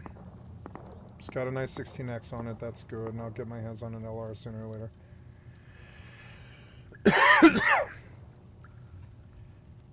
Armor inserts, are they? So inserts, right? I don't know what ones I can make. I can make a projectile melee in red. Okay, high qual.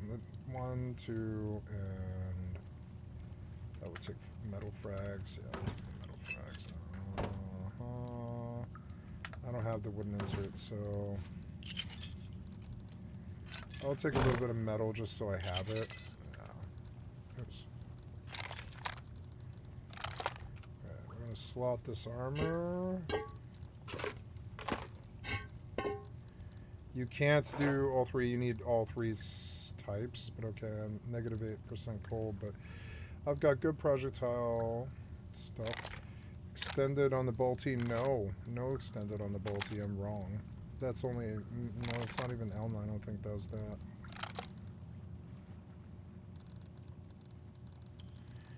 Can a bolty use a muzzle brake? Probably, but I don't think you would want to. I'm not sure. I don't think I want to use one right now, honestly. These parts.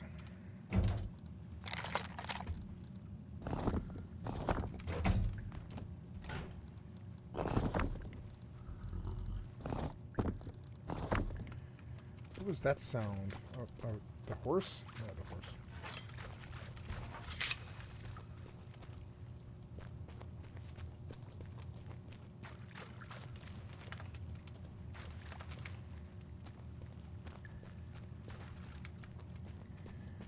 I can't remember how you get deeper in this place.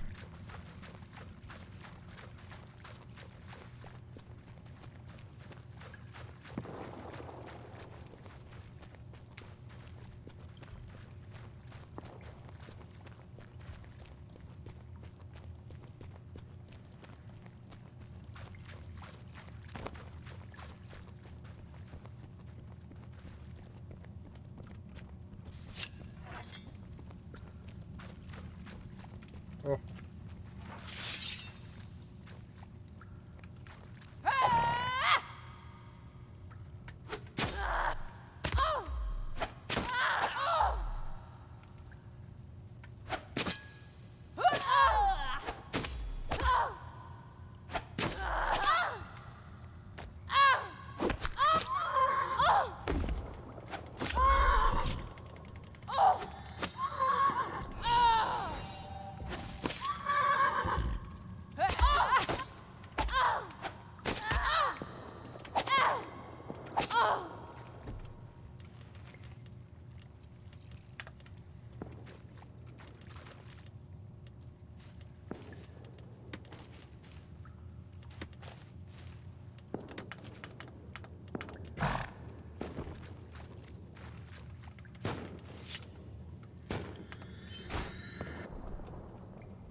Fuck is that? Who's making all that noise?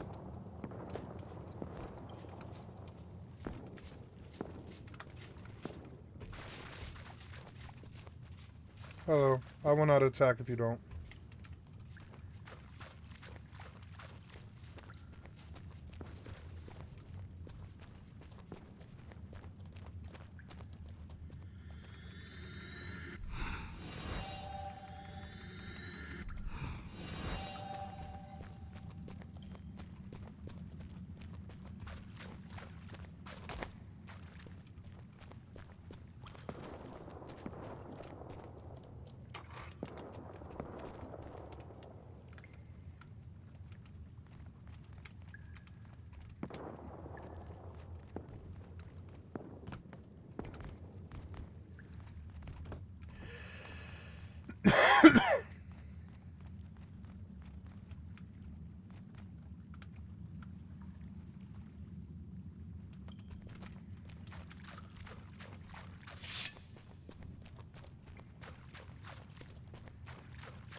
Damn it, someone has Dome on fucking cooldown, which is so annoying. I wouldn't have moved here if I thought it was gonna be like that. But I guess there's nothing we can really do. One of the nice things about Brits is you can like not.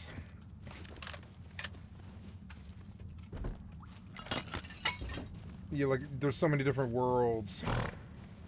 Oops. Well, this is good. At least what I came for is here. Where's my jackhammer? God damn it.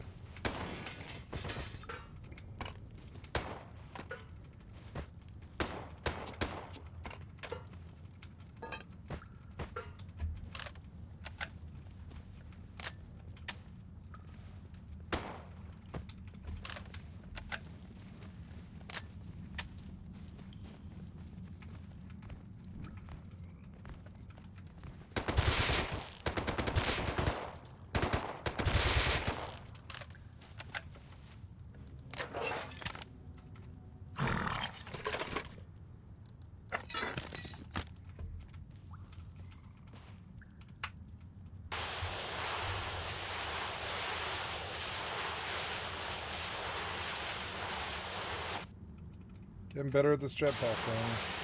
I think these are acceptable jetpack controls, actually. They're... Oh, damn it. Let me off this.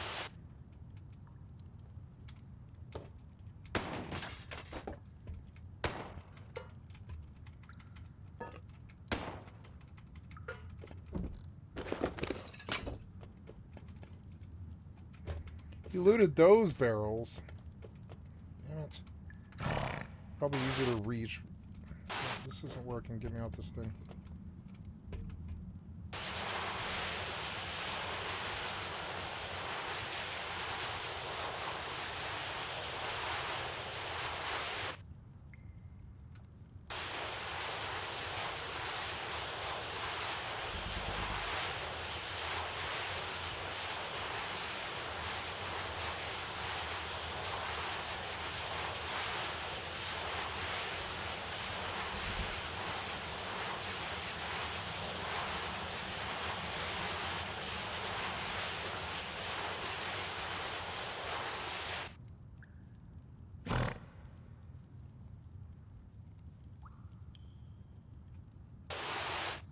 Oh, I'm a genius. I'll hollow it out and I'll put the I'm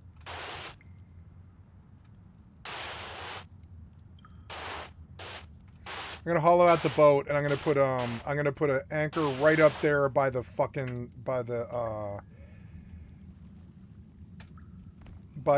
driver's seat.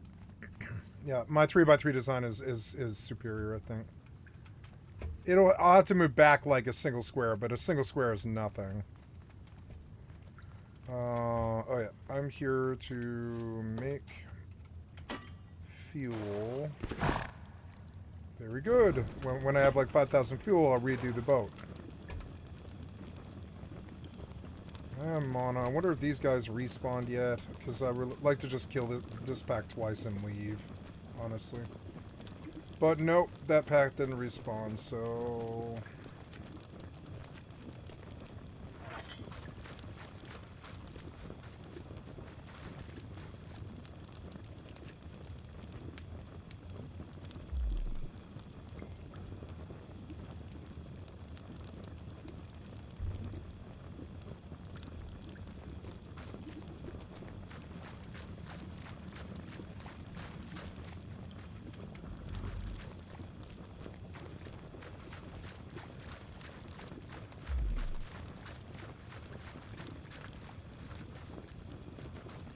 Persists. And so now we're going to expect victims who are medical watching to 86. us be treated this way. We're going to expect them to talk about what's happened to them. That's a hard ask. Yeah. But we have a chance to change the conversation and change the narrative and say, you know what? These things happen because we don't talk about them. And that's why we need to, no matter how hard it is. We need to sit with how uncomfortable this is as a nation. Because it's the only way to get past it. Maria, did you feel that discomfort in the room today? You know, I gotta be honest with you. It was definitely a lot of discomfort, but I think we were, you know, I don't know if I should say, like, I was a little embarrassed to see that she couldn't say sorry to us. Because she sat there in the beginning, she said sorry for what Jeffrey Epstein did to us, but yet she couldn't apologize what she did to us, what her department did to us, right? It's like you had one job, was to redact our names. You had one job and you didn't do it. To respect our privacy. But yet you carefully took the time. That's why she's in front of the camera today, you piece all of these shit. powerful rich men. So, you know, it's like, is it your department that can't keep up with, you know, are you guys being sloppy? You know, what's going on here? It's what we wonder every day. Yeah. Where did it go wrong? These victims have been coached, but they're still victims. I think we all realize now, oh, you guys really wanted to silence us. And you thought that you could scare us by putting our names out there. And to be honest with you, we've been through worse. This is nothing for us. If anything, this encourages us to speak more and not to be silenced. So we like to set the record here. If there are more files to be released, which we hope that these files that are released, they need to be, the men that are, the perpetrators that we did know about and that are out there now, they need to be investigated, and we cannot fail to do that as as the United States of America. We have other countries that are taking action in this, and we are doing absolutely nothing, and it is infuriating. I want to come back to this. Oh, go ahead, Danny. I do want to say something that she did not say much today. I mean, she really evaded every question. She knew how to evade and was just using statistics. I mean, any game that she could play, she was playing. But the one thing that she did say is that there are investigations. Well, so that's what I want to get into, because some of these prominent individuals, the ones that have been out there, officials have not publicly accused them of wrongdoing related to Epstein, but the Attorney General did say today, when pressed about the potential for new prosecutions, she says there are pending investigations. Who, what, where, why, when. We don't have any information, and I would think that they would come to us to get that information. Yeah, we still haven't talked yet. We haven't even. Nobody's talked to the DOJ. Yeah, nobody's talked to any of us. Show of hands, has anybody had any communication with the DOJ over the course of the last, let's say, 6 months? Do you want to have that communication? Yes. We've all asked for it. Does it mean we feel safe? Yeah. Does it mean that we think she's going to listen? No. But we deserve the chance as citizens of this country. She also said, she was talking about anybody can go to the FBI. Any survivor right now can go to the FBI. And then we saw 302s that are full pages of black that even our congressional leaders can't get access to.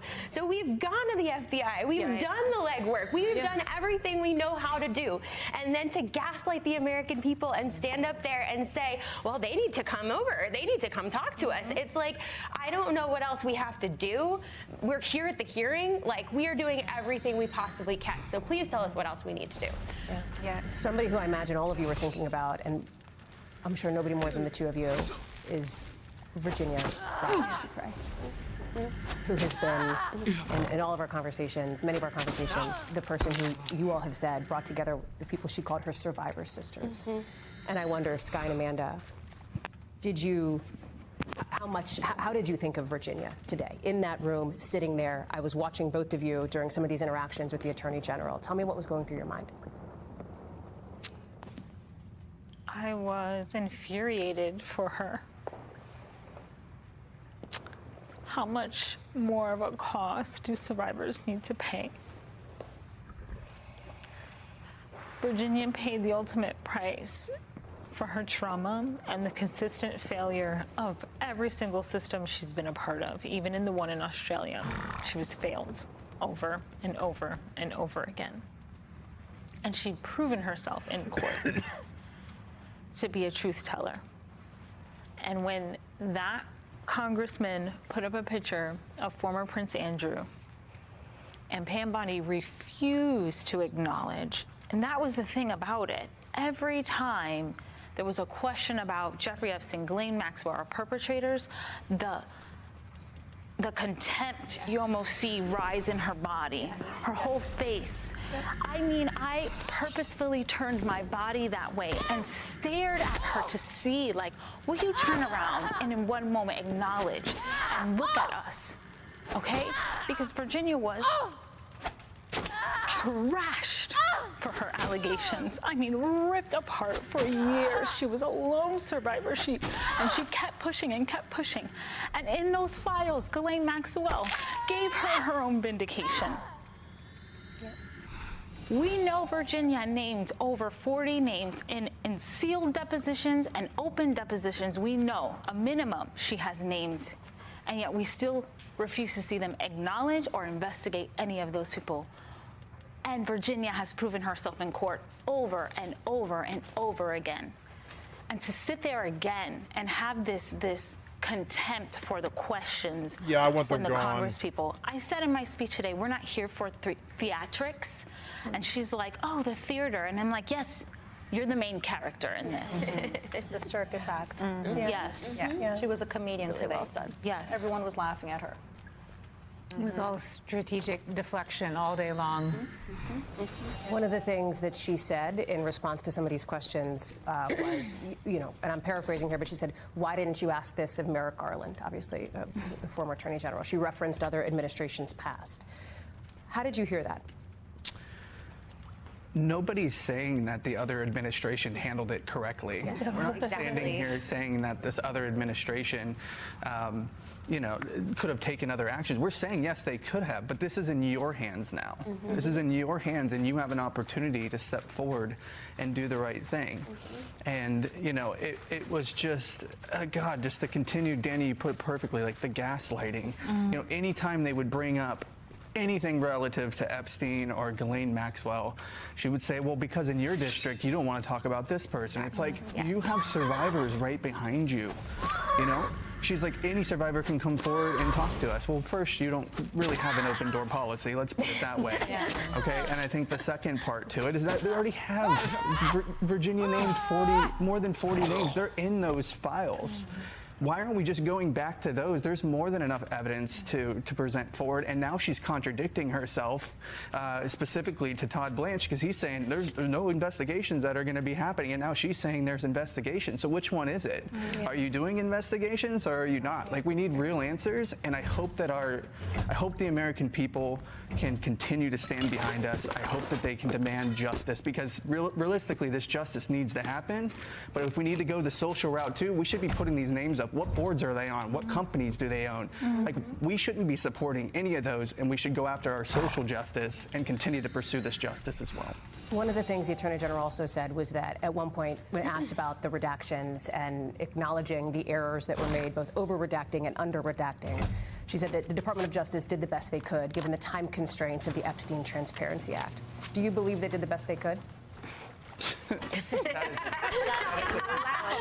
That was just another did the best statement for themselves. that said, throughout the entire day, that was something that was said several times. I noticed by several different congressmen and women, because they want us and the American public to feel that because they were rushed, because they had these time constraints, that this is then the reason why the redactions were not properly made when they should have been guaranteed to be made, don't wanna go and deeper. then protected the predators and perpetrators, which should never have happened. So that was just yet again another example of them trying to deflect their responsibility and almost trying to transfer all that shame and accountability to the American public, wanting to push the vote through, and even us survivors for wanting to see the Epstein Transparency Act signed. Yes.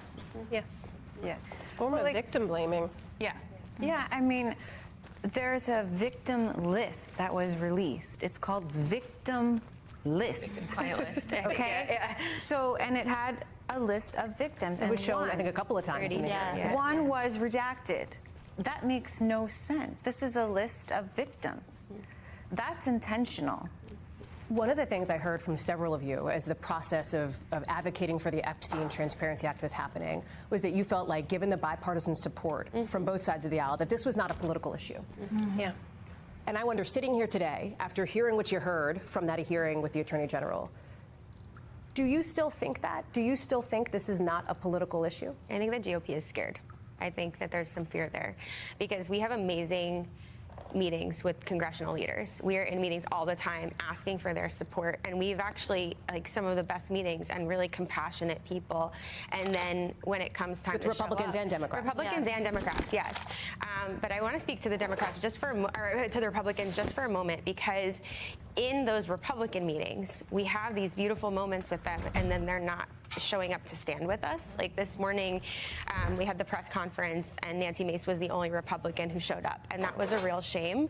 We had a great meeting yesterday with the head of the Republican Women's Caucus, and she was incredible, and we had this beautiful conversation, and we really had hoped that she would invite more Republicans to stand with us, because again, like, I don't know how many times, like, I'm sure we're all so tired of saying that it's not political for us, right? It is a human issue. It is, we are human beings. We just want to stand together. We just need to make this about survivors as a whole. It's not about Epstein and Maxwell. It's about if you've ever had any sort of sexual assault or any sort of abuse, which 1 in 4 women, and we're not even talking about the men in this country, have experienced this.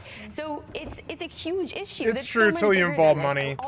And then you involve money and they just they go corrupt, and you would think that they would stand with the victims, but they don't, because money's involved. It's always involved. Money and power. Money and power sway any human being. Is fucking stupid. So, yeah, you know, it's like, if there's money involved, yeah, they're already corrupt. They don't care what happened to you. Both sides. Asking for is bipartisan support. We've seen people cross the aisle before. The Transparency Act was a beautiful display of that. There was this moment, and I'm sure you guys remember it, Marjorie Taylor Greene sitting with Melanie Stansbury, and they sat there together and watched those votes come in, and it was like, thank you. That is what we're talking about. Two powerful women coming together and just being here to support other women, and we're just not seeing that. Let me talk about somebody who currently is in prison, and that is Ghislaine Maxwell. And some of what we heard today and some of what we heard this week from Ghislaine Maxwell. You know, Teresa, I'm struck. I know you said recently that she was in what you described as a prison spa, essentially, a reference to her transfer to a lower security prison camp. Yes. The Attorney General referred questions on that to the Bureau of Prisons. And I wonder, as you sit here Where are the today, answers? knowing that What are Ghislaine the Maxwell answers? is where she is, what would you say to the Attorney General, to her staff at the Bureau of Prisons, if you could tell them something about that? Well, that's just a soundbite to say, yet again, another deflection to the Bureau of Prisons, that they had no hand in having her transferred from Florida to a maximum security to Texas. So to you, this is an accountability issue. Is that what you're saying? For her to say, yes, for her to say she didn't know is inherently false. I'm sorry. They know what's happening. They knew it was happening ahead of time. They didn't find out like we found out through the media. They knew it was probably planned for whatever reason, whatever they thought they were going to get out of Ghislaine Maxwell, a known perjurer. I'm not sure, but they knew ahead of time and they sent her there. And it's one of, I think, the most abhorrent instances of this entire post-conviction of Maxwell case. Yep. I call it the second sweetheart deal in this case. It's the second sweetheart deal because she is getting a little pat on the wrist and a puppy, right? And Attorney General Bondi would not answer the question, who signed off on this? Who is the person responsible? I have no idea. Earlier this week on Capitol Hill, we saw Ghislaine Maxwell deposed virtually from prison, and she repeatedly invoked her Fifth Amendment right. Her lawyer said that she is, and I'm going to quote him here, that she is prepared to speak fully and honestly if President Donald Trump were to grant her clemency. Show of hands here. Do you think President Trump should grant her clemency in order for her to speak, as her lawyer says, fully and honestly to investigators? Would you like to see President Trump rule out the possibility of any clemency for Ghislaine Maxwell? Yes. Show of hands on that? Yeah, sure. Yeah. Tell me about that. She used that as a bargaining tool. She's staying silent to try to get something. Again, she's trying to manipulate the system and put out things that gaslight us, manipulate us. It's atrocious. This woman is worse than Jeffrey Epstein. We trusted her because she's a woman. So it was easier for her to bring us into his orbit. And then she's also in the orbit. So to give her clemency is atrocious. It makes no sense. And she's just trying to bargain her way out. Self-serving. Yeah. Yes, go ahead. Liz, I'm sorry. I'm looking. It's okay. It's really concerning to me that we continue to try to give her a platform to come forward and talk about what happened when we have already seen her perjure herself in depositions, lie in her conversation with Todd Blanche, and yet, you know, there's this expectation that she's going to come forward and give all of the keys to what happened here. Why aren't they talking to the victims of the crimes, the people that experienced these crimes? Why are they not talking to us? We know what happened. No, they only care for the And criminal's they're telling opinion. the truth. And They're a it's death really cult. just They only care for the infuriating criminal's to opinion. To kind of have this It's obvious, you constant, can see it. back and forth with Maxwell. I think that we need to stop giving her a platform. Ghislaine Republicans Maxwell are is a never gonna death say cult. anything that holds any They water. only care So for we the just criminal's need opinion. to- They only take Dogecoin for their election now. They only ever try to steal elections. They only ever rape children. They only ever start wars. They only ever fucking, like, raise the price of oil to $500 a fucking barrel, so we have to pay $5 a fucking gallon of gas. And it's fucking insane. And that's what Republicans are. That's who they are. That's what they do. We've seen it enough to know what the fucking playbook is. They're Sith. They're the evil empire. They fucking suck dick. They're ruining our fucking country, etc., etc. Ah, stop, motherfuckers. Stop now. Stop it now. Stop it now. Do not kill my horse. You fuckers. Fuck you.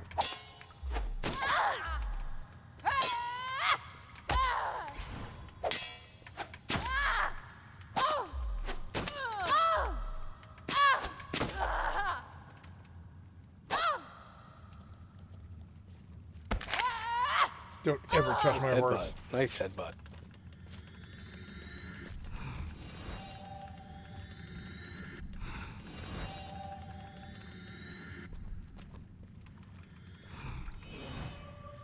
See the chat? Right. Yes, I do. I am leaving now. Okay. Thank you, sir. No problem, brother.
Good hunting.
Oh, look, I got 5,000 cube room.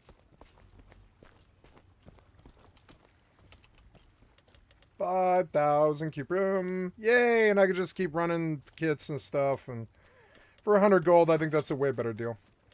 Let's go sell, what is it? It's like stacks of 100 for 7. Yeah, and if I sell, like, yeah, as many as I can. Give me, like, 1,200 of these. And I'll sell, like, 12 stacks or whatever the fuck you'll let me sell. Give me like 5 gold.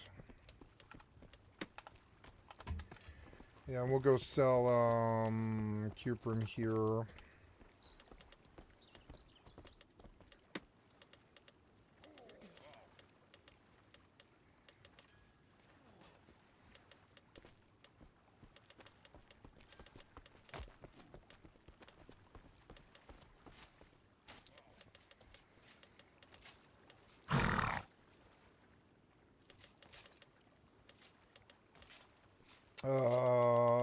What was I doing? Oh, yeah. So I am selling stacks of 111, 111, 111, 111, 111, 111, 111, 111, 111, 111. 111. There we go. And then we sell DUR for, I don't know, 14 days or whatever. I want 6 gold. Yeah. And I'll try to lower the price of cuprum. 6 gold. It's not hard to do this stuff. It is for other people. It's not hard for me to lower a price. Watch me. 6, so I can buy it cheaper. So not only am I going to buy it from you, I'm also going to use it to undercut you. And this is something most people don't understand about basic economics or trading or business, is if I'm buying something from you, what's to prevent me from just selling it 10 cents cheaper than you, you know, in smaller increments and raise the price, lower the price. And then, you know, and then what do you do? Then I come and buy bulk from you again and it's cheaper for me. And I made the same money you did. Not the same money, but I made money. It's in the end I made money. I paid less for the same thing that you know, well, I paid less than your customers do. Let's put it that way. I don't pay a lot less. I just pay less than your customers do. Watch me. Look, that went smoothly. Yes, sell another stack. Fuck it. 111 for 6. I'm gonna get in there. I'm gonna try to lower the price of cuprum. You keep getting mixed up. I'm like, well, because I'm thinking of it backwards as a seller and a buyer. Raise and sell. I'm gonna raise and lower the price of cuprum. I'm gonna mess with cuprum because it is actually my reagent. So, oh wait, no. Oh yeah, I do want to pull out like another stack of 111. I also need, what was it, like? I forget. Fulmination was... No, I'm not trying to place it in the bags.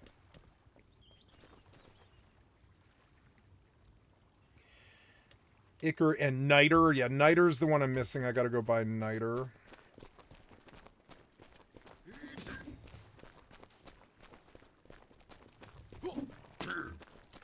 See what I have for you.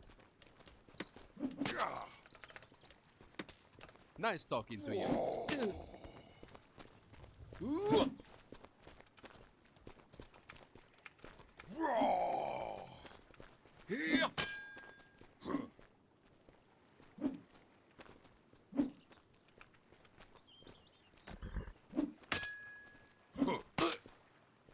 It's a real fight without Effie spinning.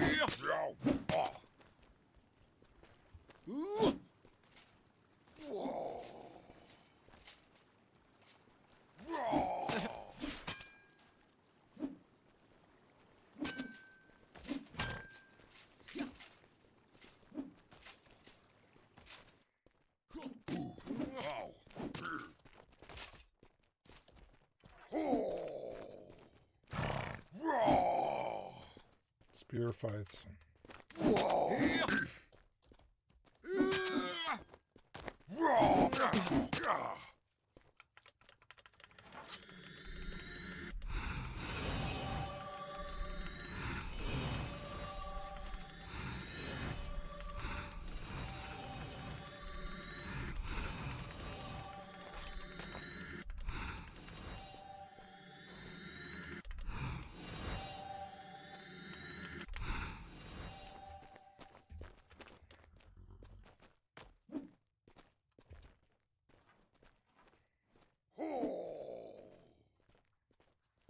Mental training 95, mental focus 36. Yay.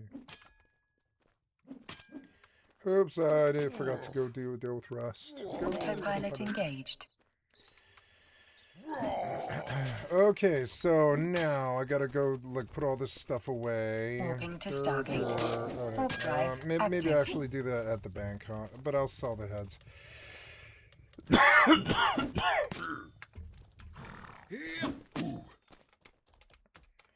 Let me sell these heads.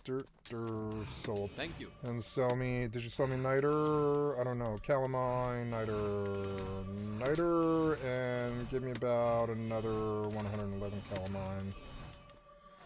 Only the best. Please come again. Approaching Stargate.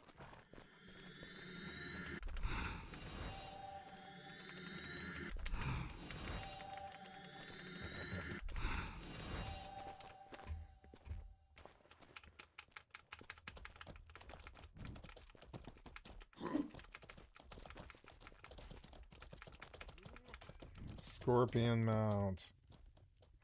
Lowrider.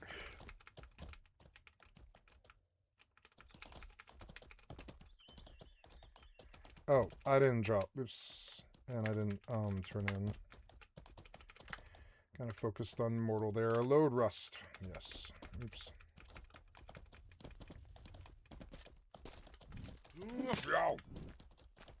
Oh.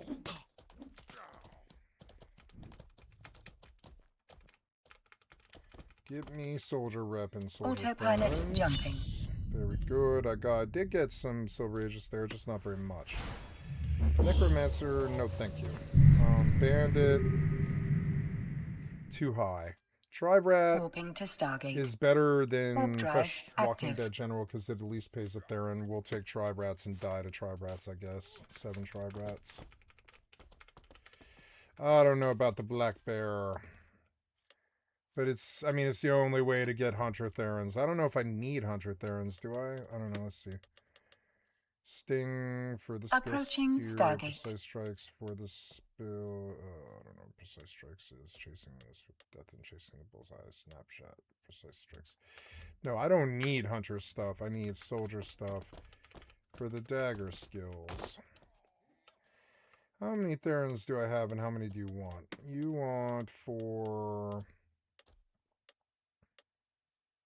swords. Axes.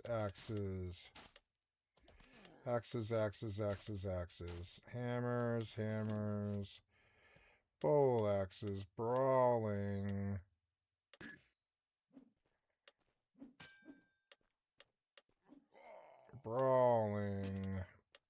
And then, but like, I guess I could buy like, yeah, it would be helpful to have a heal. Rejuvenate would be good. It's going to cost me 10, but where are the dagger skills? Autopilot jumping. Dagger skills. Combat abilities. Where are, Warping to Stargate. Warp drive active.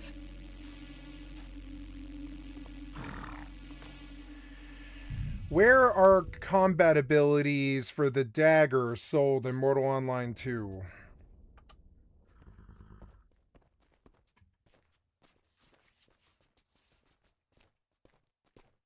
Hunters. Precise strike. Oh no, precise strike. So it is hunter, huh? I don't know. Can I kill a bear? I don't know about that. I might have to kite him around while I heal. Like no, if he hits me at all, I'm dead. Can I fight a bear without a pet?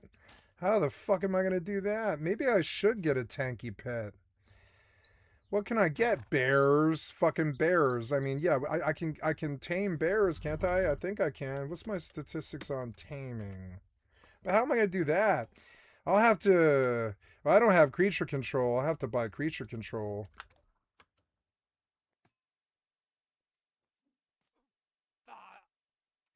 Piercing strike and gouge.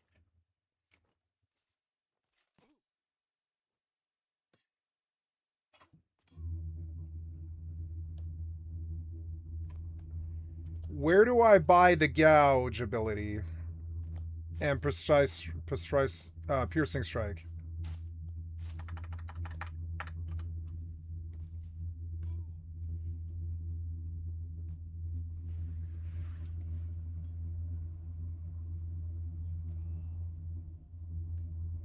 Autopilot jumping. Tindrum. Medullae. So I have to go to pierce. Oh my god! To get piercing strike, I can get piercing strike 1 from Viburnum. Not piercing strike, but I can get one of these from drive active. Viburnum, and I need to run hunter things. I suppose I could pull the bear, and my main could kill it. That is an option. I mean, yeah, I can kill a bear. I could just full charge an arrow before my character dies. Yeah, I could like just shoot the bear. I could fulminate the bear, and then have my main fight the bear, which is something I could do. And then I could get my bear credit. Oh, I have a silver there, and I'm gonna go put it away.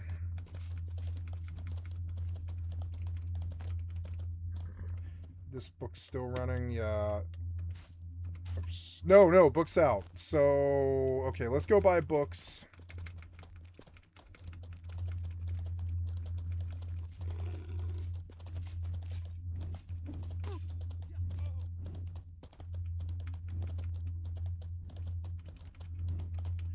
Books. I want a book for mental stuff. But I don't think so. I think today it's creature control if it's on Autopilot jumping. Is the book for creature control sold in Viburnum?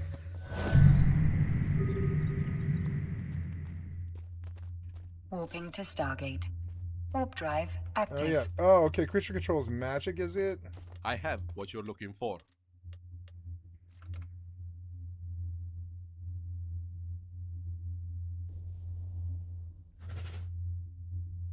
The Animus Librarian. Nice You're talking wrong, to you. but maybe the Common Librarian. Maybe it got changed to the Common Librarian. I have what you're looking Domestication. And Creature Control 1.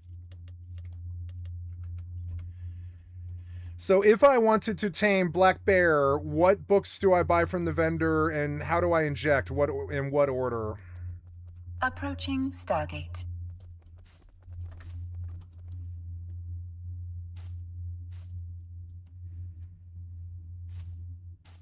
Domestication. Okay, domestication is the base skill. We work on that today. Only the best for you. Is active regen a passive? I can't remember. Active regen. I don't think so. I think it's the other one. It's regen. Yeah, mono regeneration. Active regen is a primary, but passive regen is a secondary. I need to buy passive regen pretty much immediately. That's a whole thing. So, bought. Oh yeah, endurance. Okay. So, we go domestication, taming, creature control, zoology, Autopilot Mammalia, jumping. and Ursidae. Travel to a zoologist or for the Pacific or kill and butcher bears, skin this naturally without Ursidae, black roll costume. Okay, so Ursidae. Warping to Stargate. Warp drive active.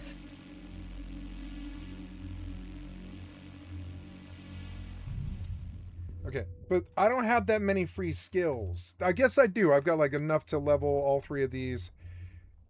What levels do I need as a dagger mage?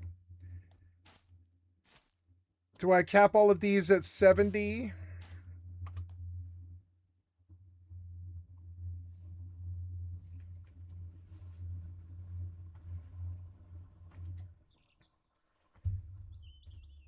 No, I meant for black bears. What did those skills you mentioned, like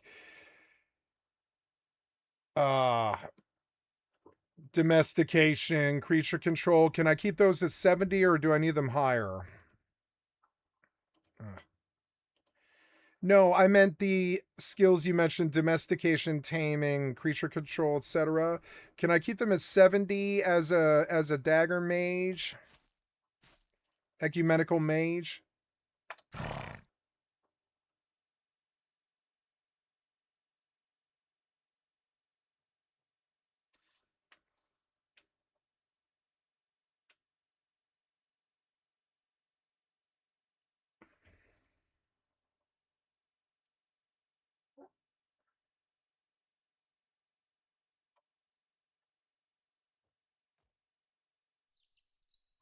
Okay, so Ursa die, Barrelor. I have to get Ursa die. Fucking annoying.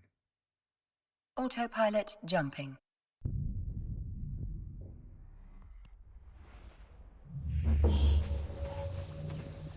Okay, so most dagger mages stop at 62. Unlocks Greater Heal and Thunderlash, but that's all you Warping need. to station. Warp drive active. Well, okay, so we're working on next domestication and then creature control. So 60. I'm supposed to cap my skill, my ecumenical here at 62.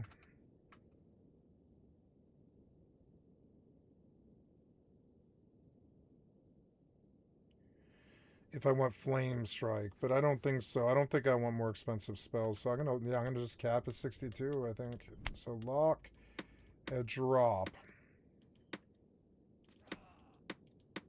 Approaching station.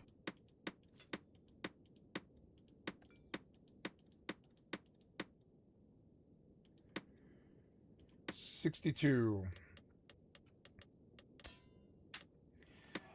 Freed up some skills, and I think I will be a tamer, and I will tame black bears, and I will put my mind to it, and I will tame a lot of black bears. I will fill my fucking staple with black bears.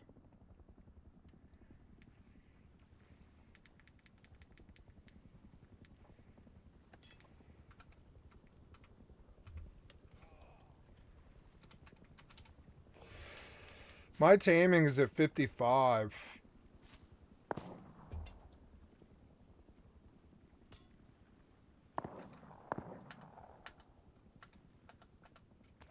So See what I have for you.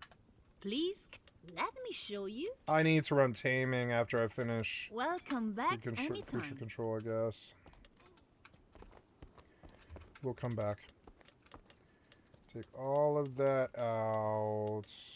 Well, actually, the gems can stay in. Or anything heavy. I don't think anything's too heavy. Docking permission requested. What's docking heavy? permission requested? Yeah, here, food. Not food. Is it food? No, it's the cuprum. So let's go sell the cuprum. Docking permission requested. Docking request accepted.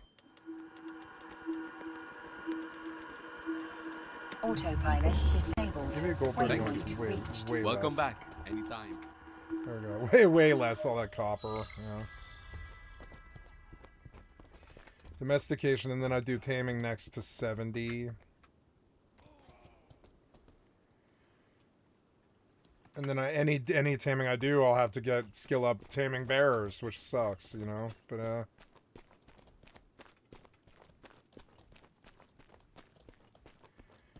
I'm gonna dump these things into my scroll book.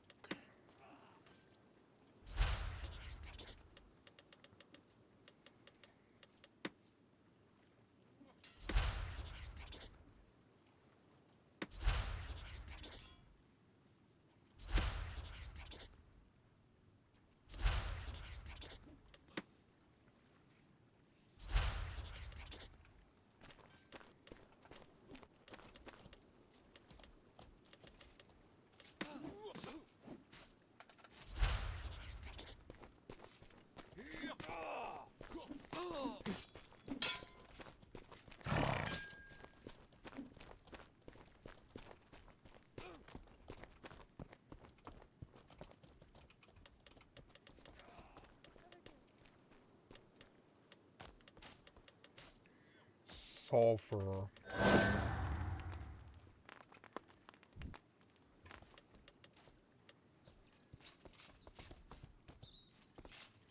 Corrupt is Icker. Thunderlash. Yeah. Oh. Is rock oil, calamine, water. Does this potion interest you, friend? Lightning. I'm gonna drink it. Yes. Drink it, friend. But make sure you drink all of it. Alright? You smell Yeah, nice. I'm gonna chug it. Yes, perfect. Drink, friend.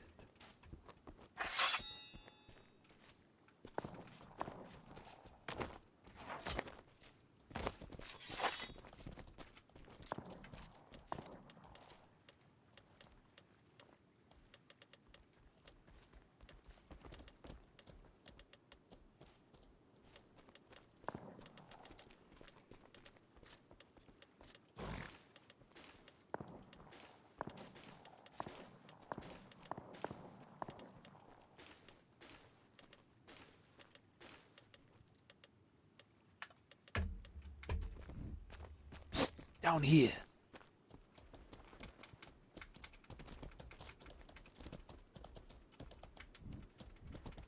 Yeah, we're going to try rats, I think, yeah. Let's see if I get ganked. I wonder.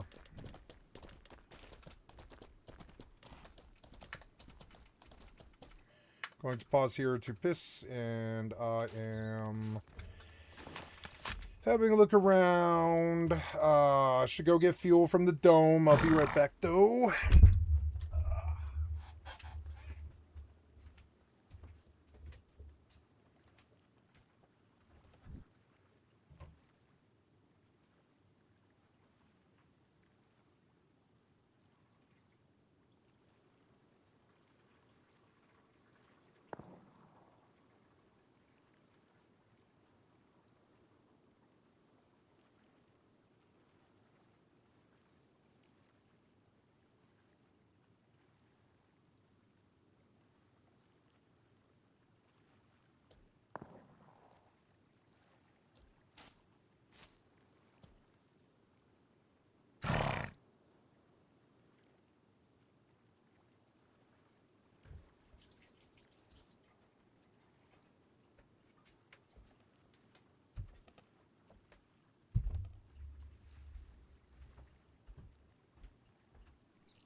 Oh, good. There's the other insert. Ooh, loot bag. Come on, something good. It's a blowpipe. Ooh, that might be good. Huh. Is it one-shot shit? I don't know. There's my base. Oh, look, you can zoom, but oh yeah, this is 16x. Yeah, it's always been like that. Yeah, variable scope.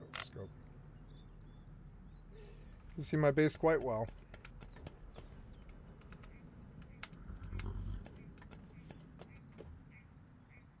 My neighbor has an interesting base.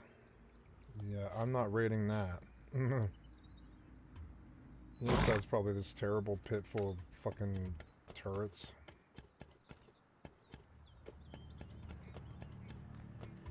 These guys build big, but it makes you impossible to leave or move. What if they never attack you, too? So my thing is just like, I don't know. I'm gonna go out on the ocean.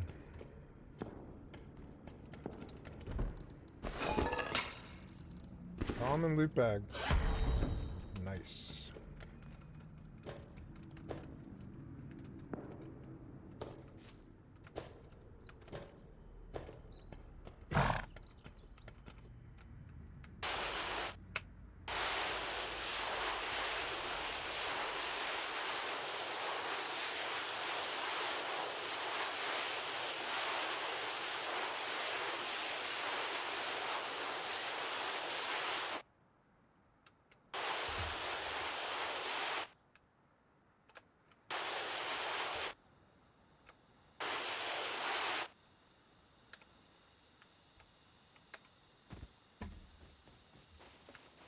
Ooh, 2 storage.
Oh, yeah. Group of elite slaves, fraudulent of Pax Maria. Next we go out and go again, and then again. What the hell was that sound? What the hell?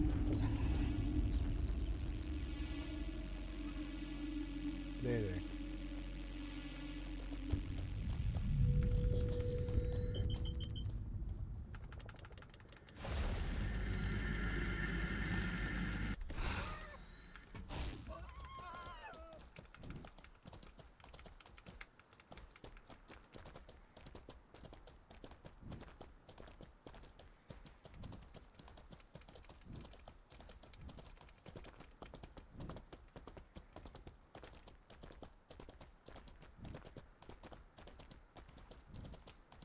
Got magic schools 200. Yeah.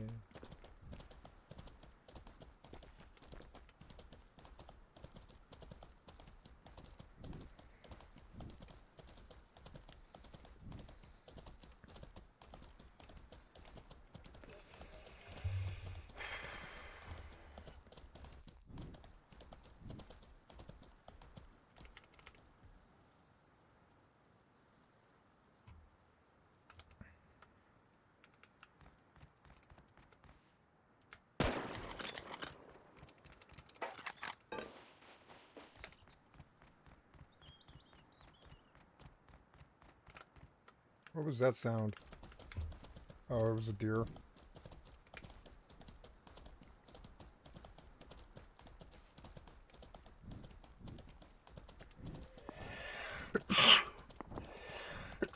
Ah, excuse me.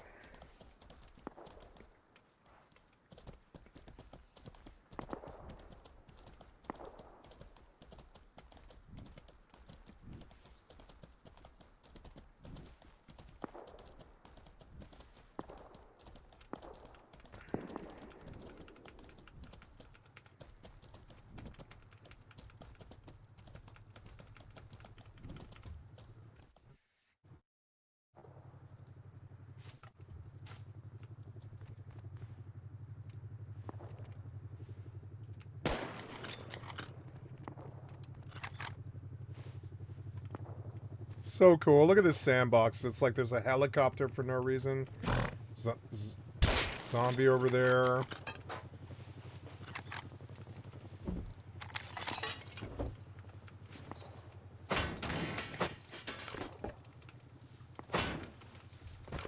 Oh, shit. What the fuck was that? Ah.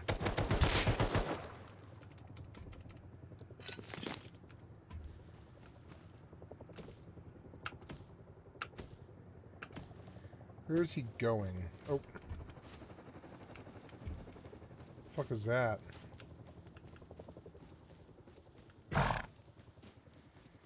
Is that the guy who keeps crashing his heli?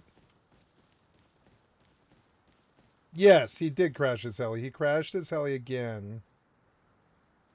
Again. Is his body on the ground? What was that? Is that where this guy lives? It must be.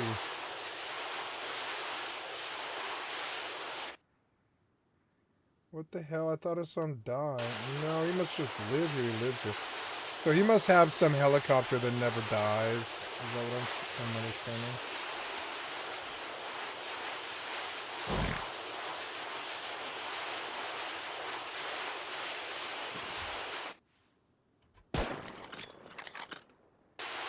So cool.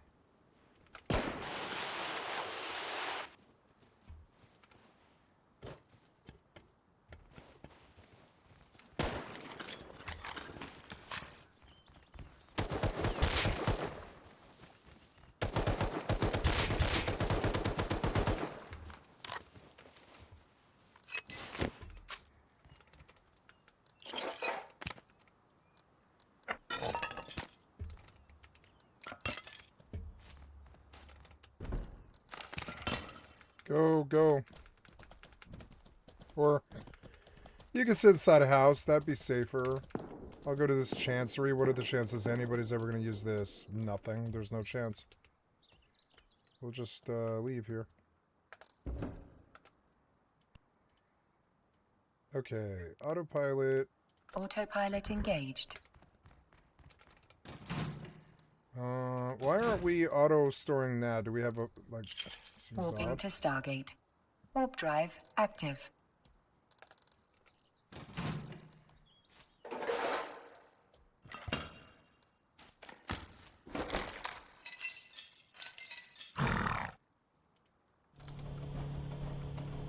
I'm gonna feed my horse.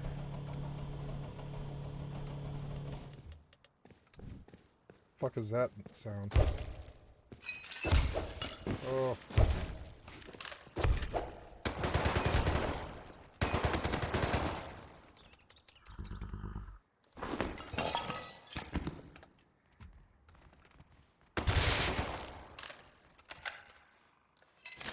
Approaching Stargate.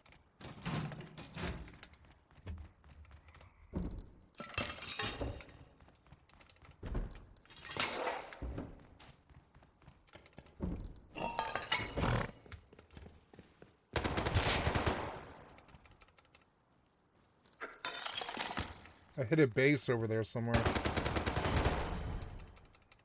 Ooh, level.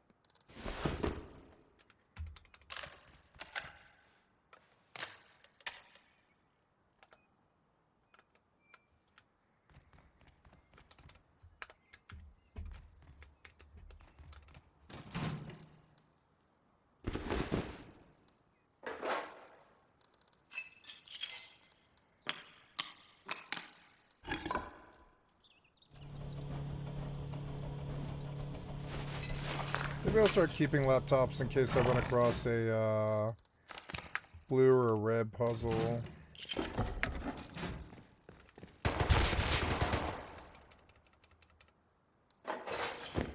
Autopilot jumping.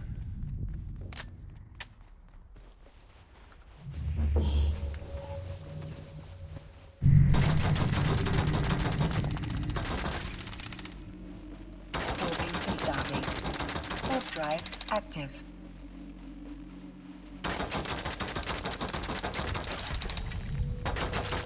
Wait, didn't I just gain a level?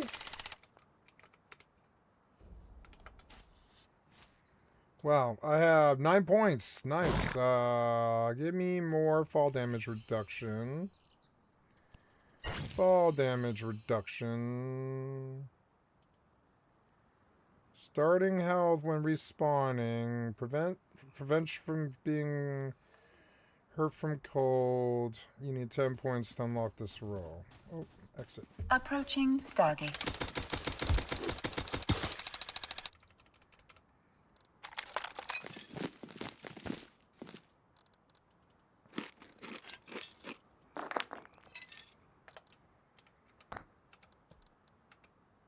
Okay, so my bag doesn't seem to be gathering.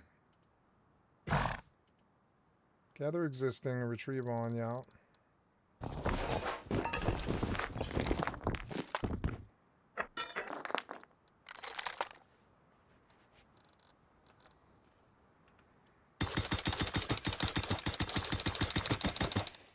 Can you get a, you don't get a skull, huh, always? No. It's XP though. I'm level 29, I got up quick. This server's fun. Autopilot jumping.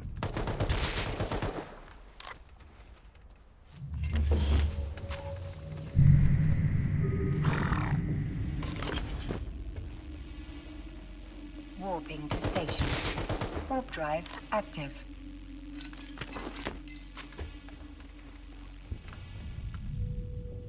Okay, let's ride on up to Rats. Or at least closer to Rats. I'm starting to feel like that Valheim feel Immortal, where it's like huge, huge sandbox and you gotta memorize every inch of it. It's fucking hard. It's hard to memorize this place, but I'm getting better at it.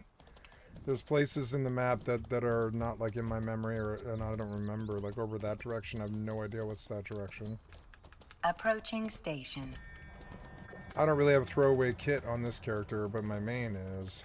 Yeah, I could just fucking ride out there on it with a bow. It wouldn't matter. A bow and a pig.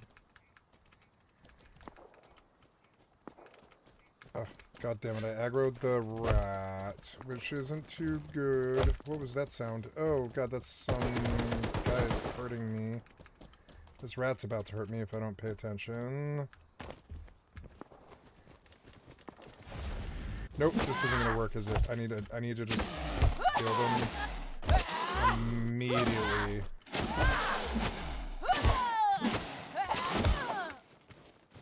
No, he's gonna kill my horse too, that son of a bitch. I should have just ran. I should have just ran. God damn it.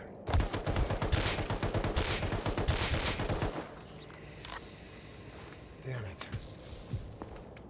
Oh, the character's like level 8. It's okay. It's not Docking gonna always permission live. requested.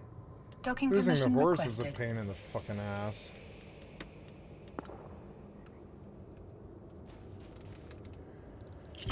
I was distracted. I was like, two of them. Two of them's very Docking bad. permission I'm learning to requested. just ride Docking away, request right away. accepted. I guess it's not that bad. Nobody's gonna know I'm there unless they stream snipe or whatever, but... Oh, yeah. Autopilot disabled. Waypoint reached.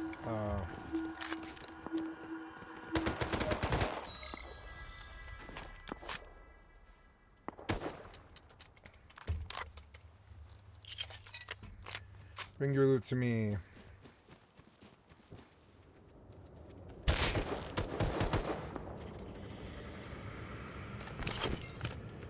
Alright, run on back the fuck out there. So long. Take a bow right here, and then I'm gonna go grab a horse and run right the fuck back out there and just, like, you know... All it was is a loss of a horse, really. If you look at it the right way.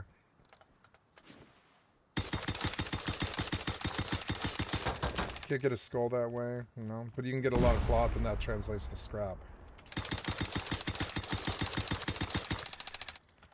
Need to get out of this place because they keep attacking me.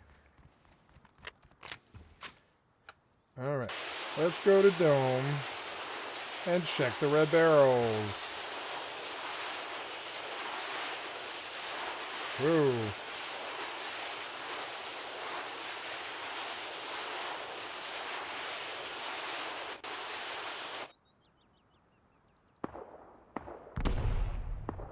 The hell was that? Somebody's setting off C4? What the fuck was that?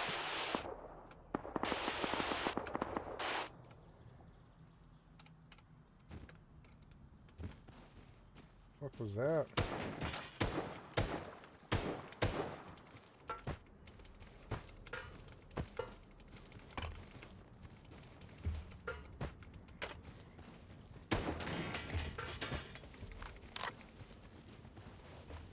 My barrels.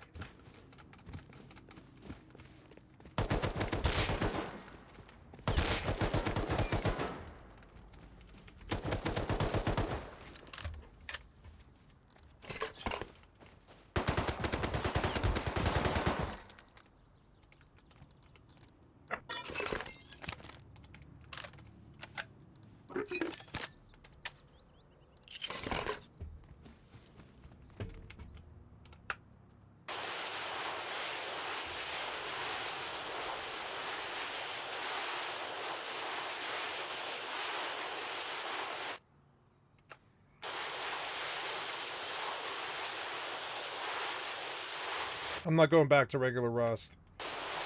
It's just not as fun as this. This isn't. It's not as fun as this at all. Oh.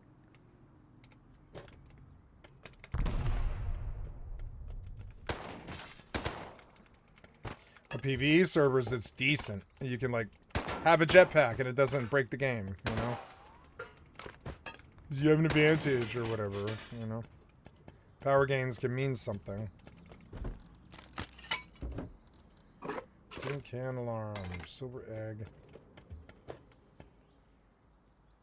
Oh, I missed the barrel, did I?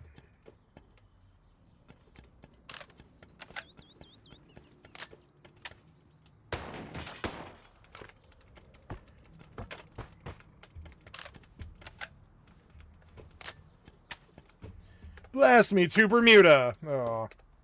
Oh yeah, oops. Blast me to Bermuda! Green crates? No. Take me home. Oh my god.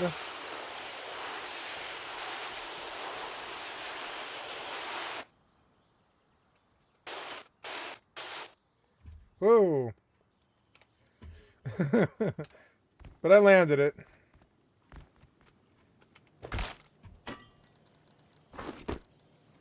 More fuel. Soon I will build a new, like, I will like reshape my boat. I was gonna go out to the deep sea today, but I realized that I don't want time pressure. Like, I just don't. I'm playing other games and... Alright, now, let's go out to the western entrance and get a fucking horse and ride out there to goddamn rats and find my fucking corpses or whatever. Put all that shit back on the fucking horse and feed him. It's kind of boring, frankly. The 2 rats were kind of fucked up. I don't know how I got 2 rats. I guess I rode past an ag road. West. Yeah, west are we?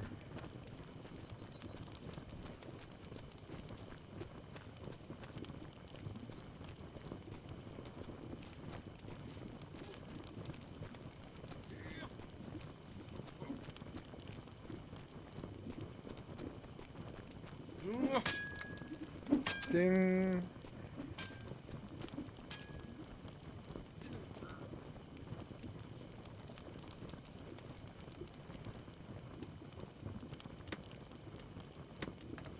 All right, let's go. Step horse number 79. Sweet low, sweet chariot, take me the fuck home.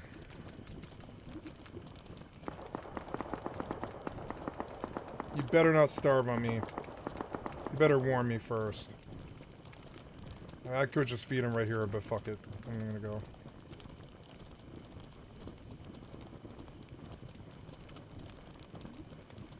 Oh my god, riding a horse in this game is fucking boring. Let's turn on something to watch or something. Let the air out and just... This kind of got to me. I'm gonna get off it now.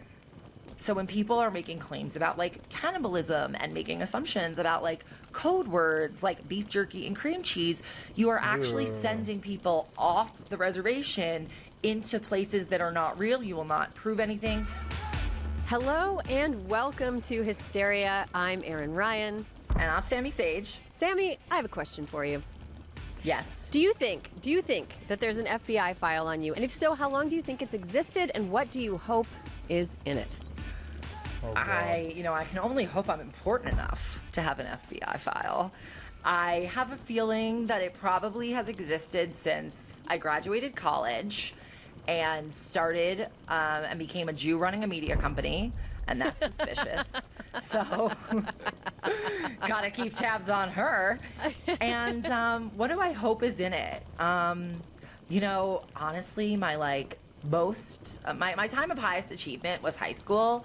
So I hope they have my my grades, honestly, and my SAT scores, because those reflect well on me, I would say. What about you?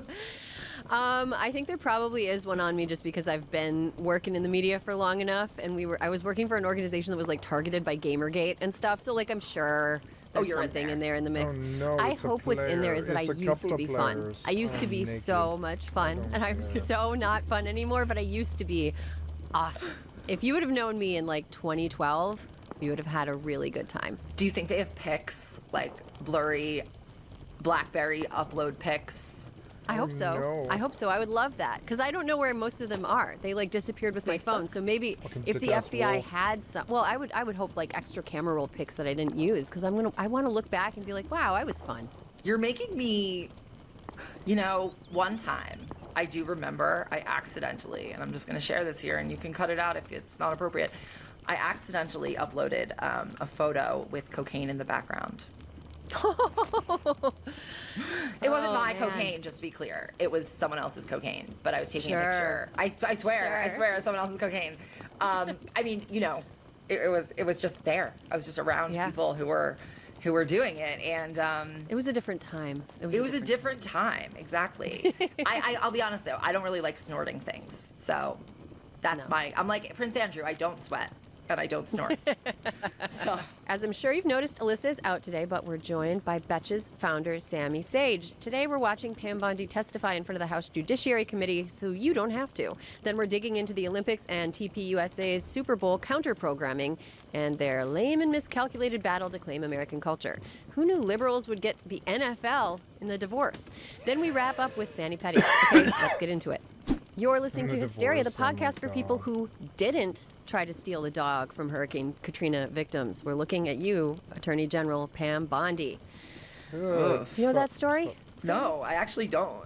Oh my God. So you have to watch our episode of this fucking guy on her, because when I was doing the research for it, I was like, oh my God. Like usually, sometimes I have to go through and like pick out little nuggets of like, oh, this is funny, this is silly. But with Pam Bondi, it was all kind of like out there. Like her entire like digital life, or the trail of her existence prior to her being AG of Florida, was like, yeah, she tried to steal a dog. Like she was like a prosecutor in Florida, and Hurricane Katrina happened, and she had just lost her dog of a long time, and she went to adopt a Katrina dog. And back up at the price of a horse, and it turned out the Katrina dog which that is she fine. adopted That's like 10 already G. had owners. The owners were a grandma and a grandpa and two of their grandkids, who they were taking care of because their parents were dead. So it was like a family with orphans. She stole an orphan's dog, an elderly and orphan's dog. Yes, they were like, can we have the dog back? And she was like, no, and like took them to court. Yes, there was like a long court battle, and eventually the family won and got to take the dog back, and she like pitched a huge fit over it.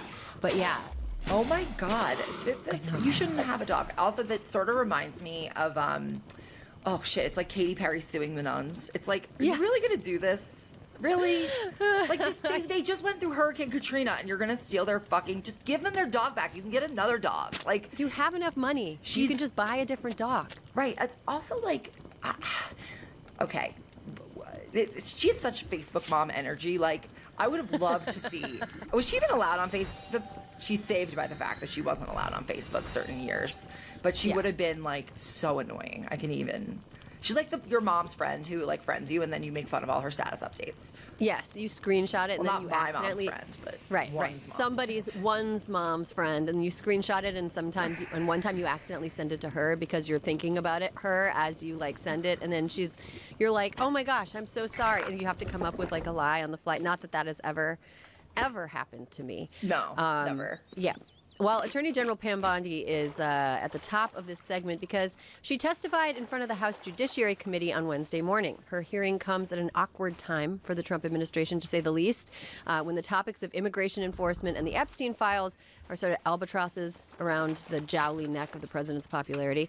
And Pam Bondi, as the top law enforcement official in the country, had to answer for both. Like the Ginger Rogers of bullshit, Bondi's challenge was to dance with the Trump administration's bungles backwards and in heels. But instead, like the circa 2021 Dua Lipa of bullshit, she seemed a little bored and overwhelmed by her own choreography.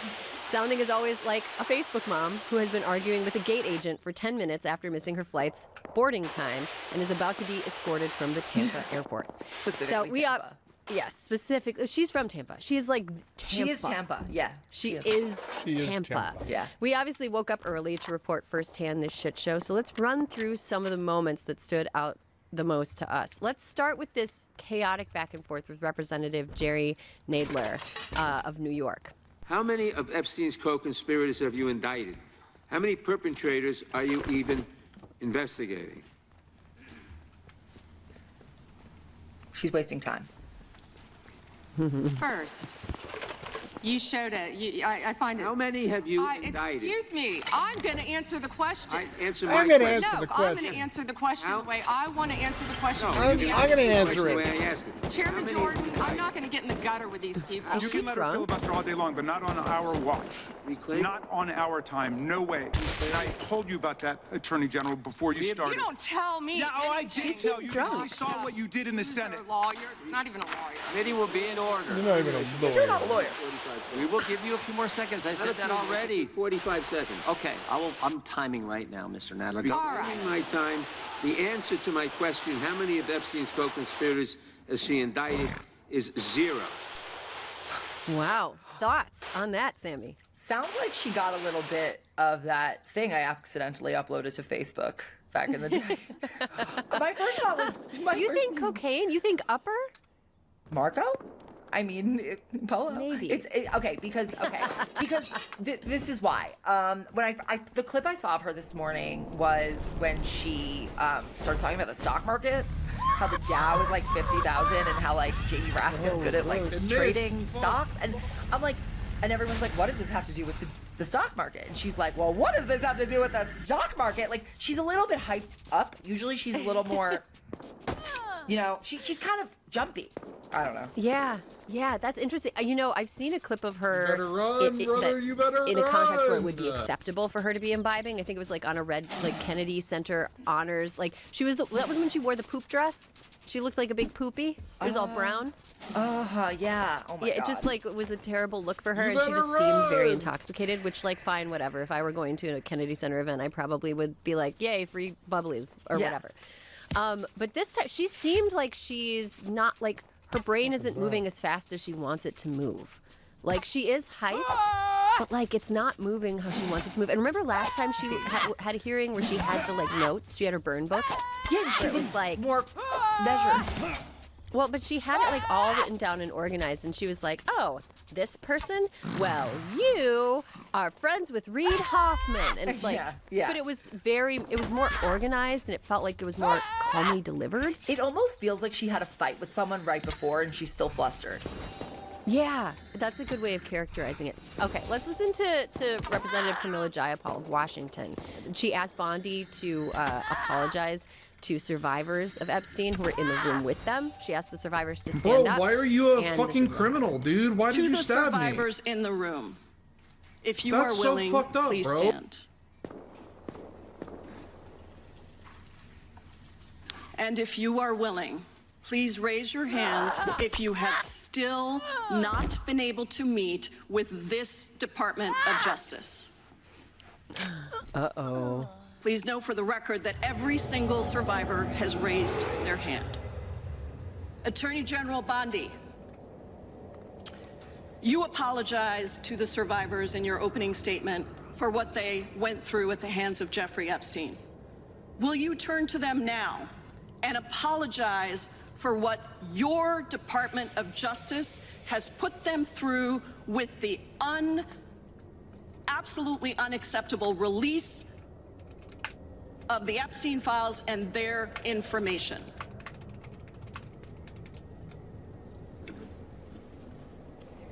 Congresswoman, you sat before Merrick Garland sat in this chair twice Attorney General Guys, Bondi. no, can I finish my answer? No, I'm going to reclaim my time because I asked you a specific question that I would like you to answer, which is, will you turn to the survivors? This is not about anybody that came before you. It is about you taking responsibility for your Department of Justice and the harm that it has done to the survivors who are standing right behind you and are waiting for you to turn to them and apologize for what your Department of Justice has done. Members get to ask the questions, the witness gets to answer in the way they want to answer. The Attorney General can That's respond. not accurate, Mr. Chairman. Because she doesn't like the answer. So, Mr. Chairman, why I have asked didn't she ask Merrick Garland this?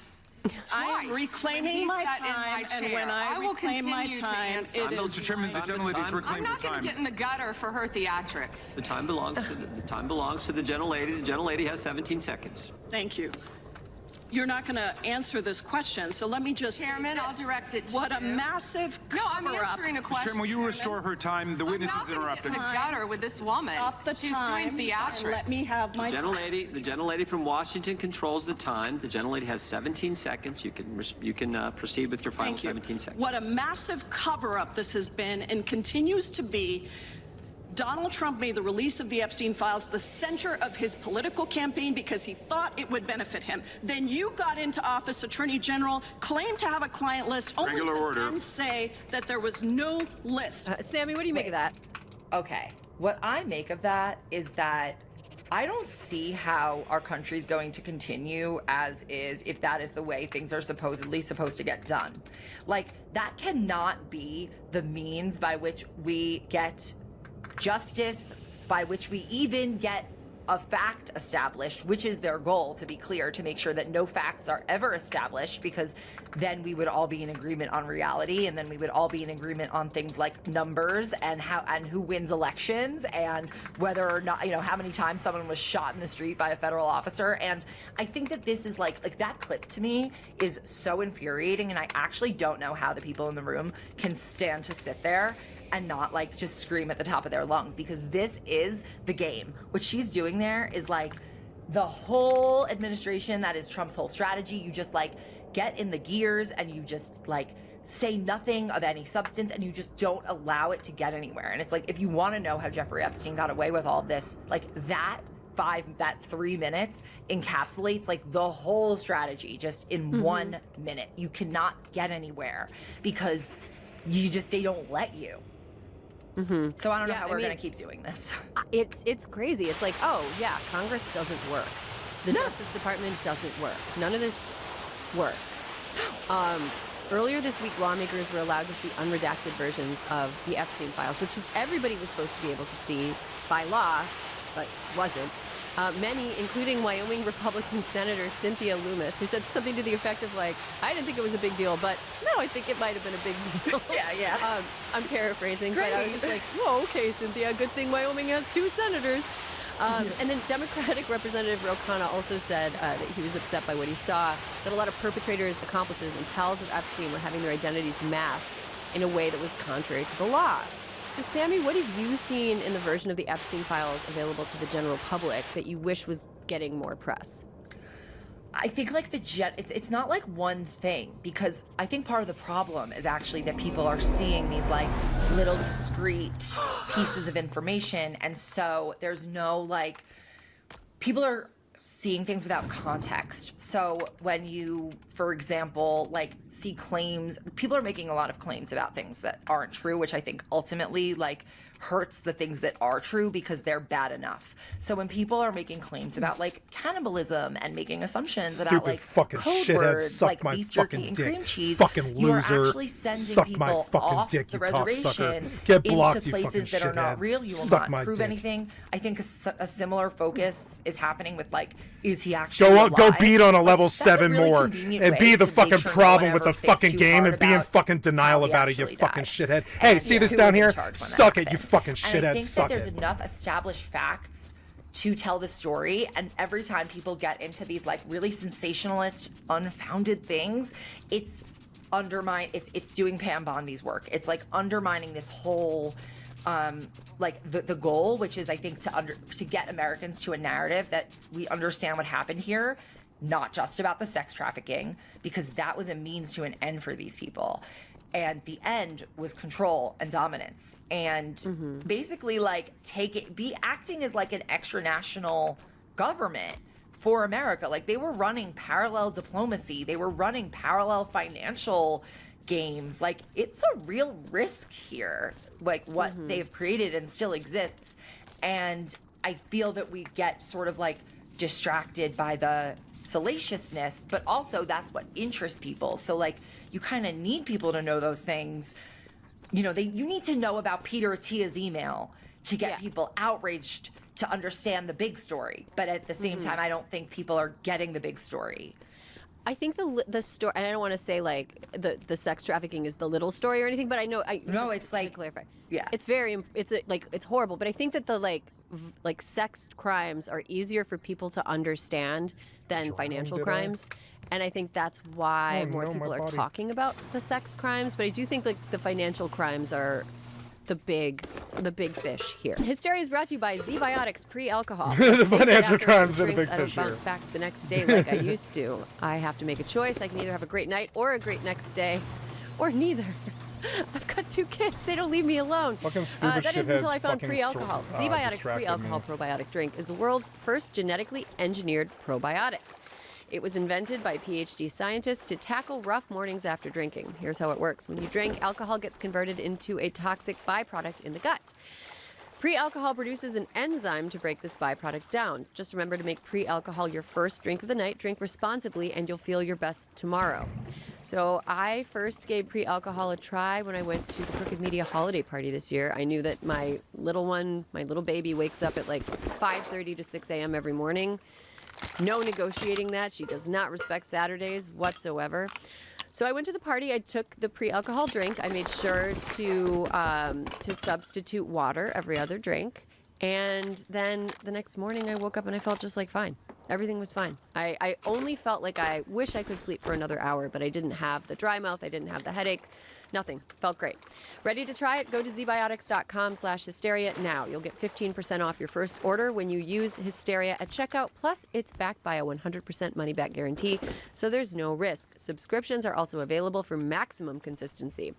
Remember to head to zbiotics.com/hysteria and use code hysteria at checkout for 15% off. Hysteria is brought to you by Smalls. January is when we all try to reset, and that should include your cat. It's 2026. Do you still feed your cat like it's 1926? This podcast is sponsored by Smalls. For a limited time, get 60% off your first order plus free shipping when you head to smalls.com/hysteria. Smalls cat food is protein-packed recipes made with preservative-free ingredients you'd find in your fridge, and it's delivered right to your door. That's why Cats.com named Smalls their best overall cat food. Starting with Smalls is easy. Just share info about your cat's diet, health, and food preferences. Then Smalls puts together a personalized sampler for your cat. No more picking between random brands at the store. Smalls has the right food to satisfy any cat's cravings.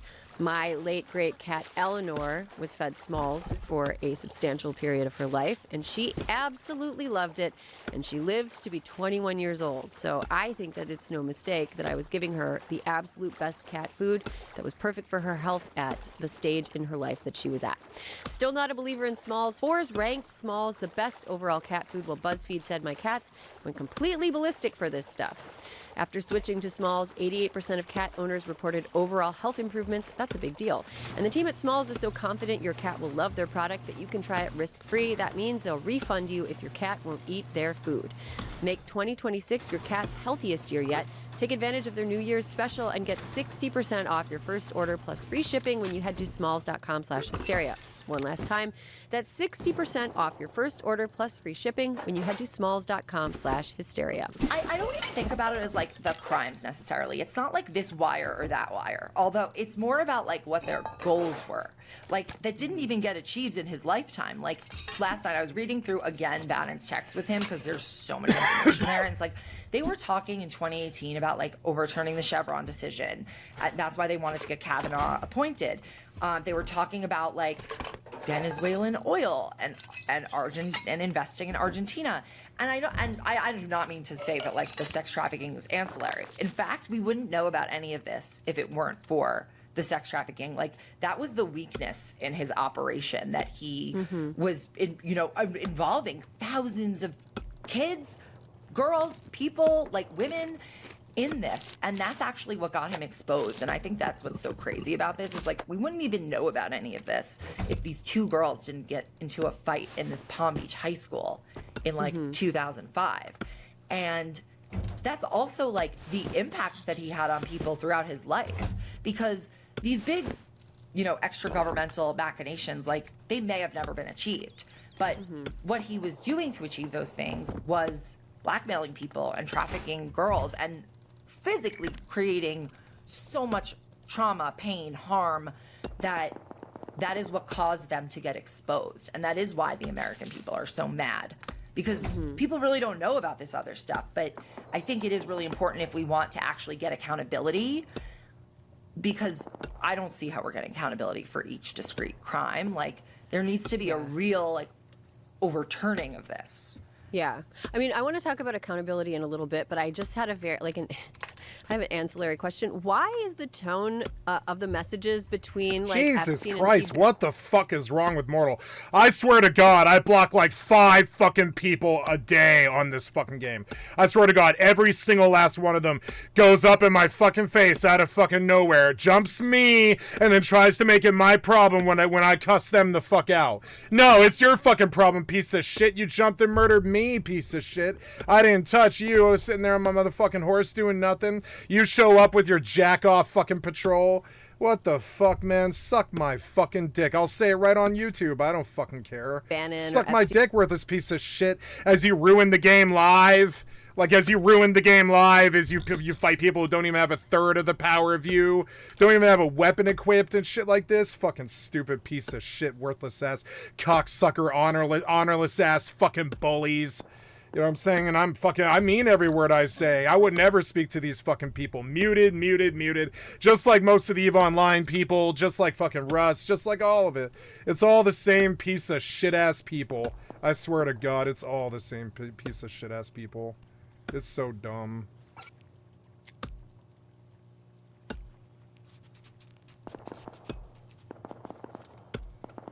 Always the same fucking piece of shit-ass people, I swear to God. With terrible manners, trying to act tough, but they're just rough. Fucking, like, totally crude and totally fucked up. And and they think I'm the fucked up one as I cuss them out. No, my response is actually warranted. My response is normal. Their response to fucking jacking people and robbing them for 10G or something like this, wasting an hour of their fucking time when they have a third of their fucking power level. They're not even mounted and shit like this. And it's like, fuck you, bully ass piece of shit ass, honorless, scummy asshole. Fuck you. Kill the community then. Fuck you. Get muted, piece of shit. Get fucking blocked. Block sucker. I mean it I'll say it right on YouTube too.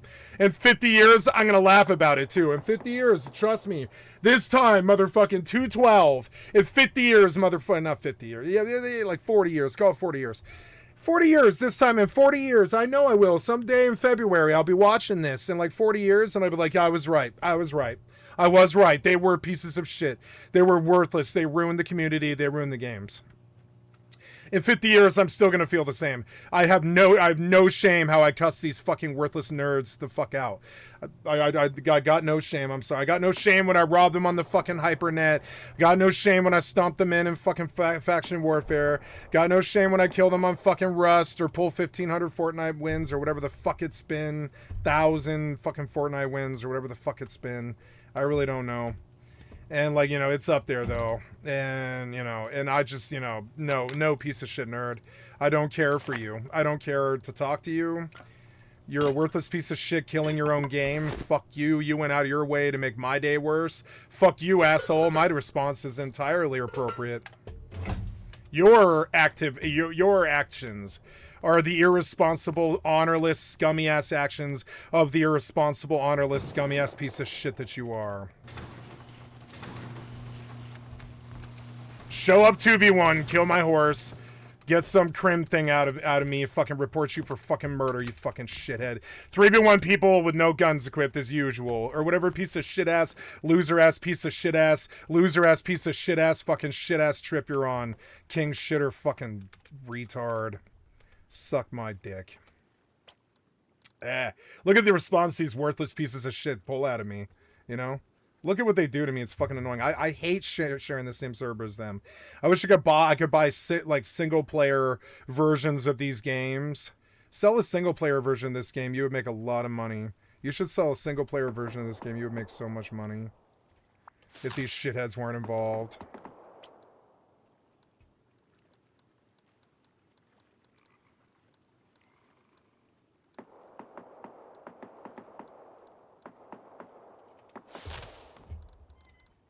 Hi, kitty. I'm sorry. I got angry. Some stupid piece of shit came out of the fucking toilet from nowhere. Am I surprised? No. Okay, so we got 4 pieces, which I think is good. I don't know. All of these places want to end at Orenmalf. Yes, so now I just go to Orenmalf. No, I have to pick up again in Larkugai, one last one. I think I've got an extra from some people saying, "What's up, kitty? Something wrong? You got some? I'm sorry I got so angry. You can calm down. It's alright. Where are we? Just a worthless piece of shit ass scummy honorless nerd, kitty. There's nothing I can do about it. Worthless ass piece of shit, scummy ass honorless nerds on the internet are gonna be worthless ass piece of shit, scummy ass 3v1 fucking worthless ass piece of shit nerds on the internet. There's nothing I can fucking do about it. You know what I'm saying? Kitty's like, "Yup. So why are you yelling?" And I'm like, "Well, because if I didn't, I wouldn't be doing my job well." You know what I'm saying? Skip the night. No, don't skip the night. Look, it's the same voter percentages as the real world. Keep the night. Oh my god, you're so dumb. Yeah, what's up, kitty? I'm not letting you outside. It's too cold. I'm sorry. It's too cold in here, kitty. Aren't you cold? I'm gonna put on my heated throw. My family loves me and got me a nice heated throw.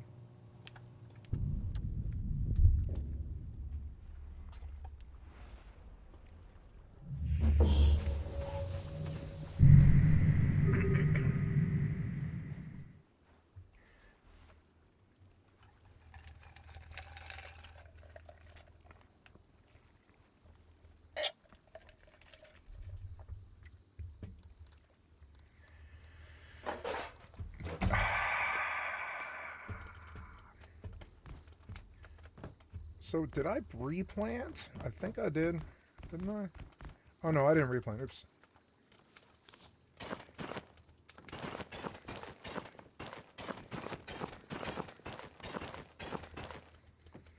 Alright, now...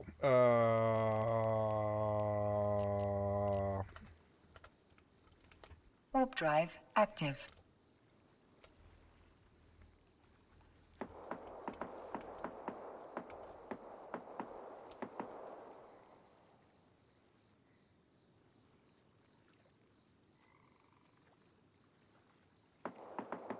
Docking permission requested. Docking request accepted.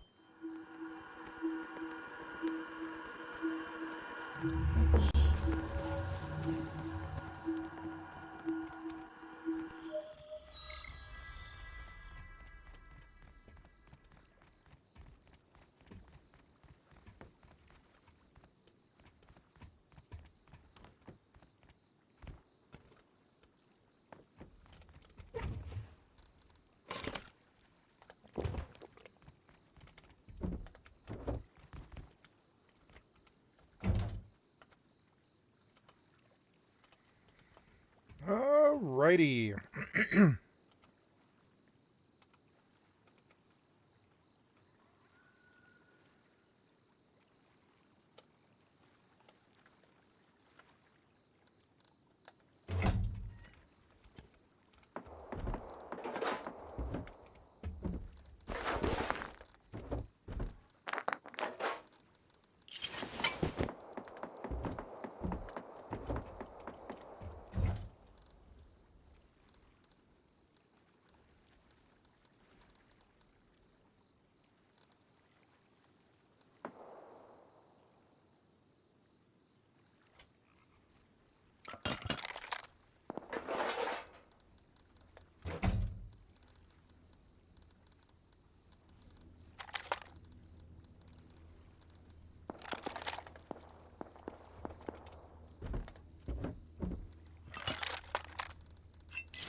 dokie.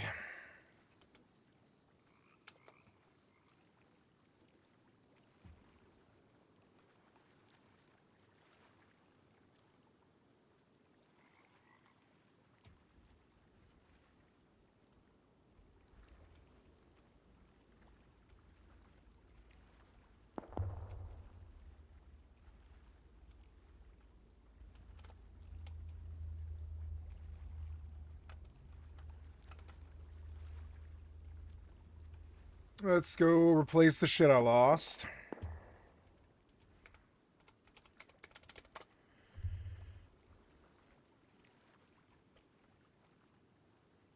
That wasn't quite enough. I'll probably pull like another 10 gold or whatever, which is fine.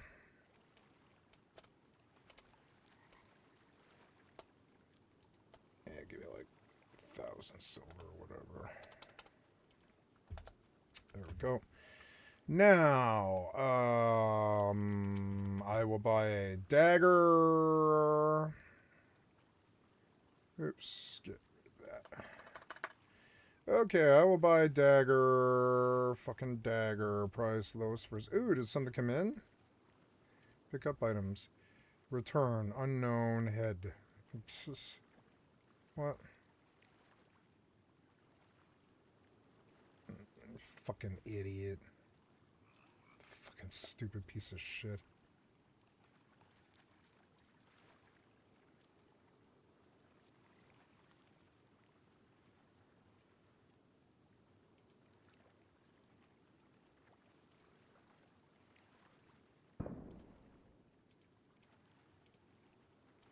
Fucking idiot.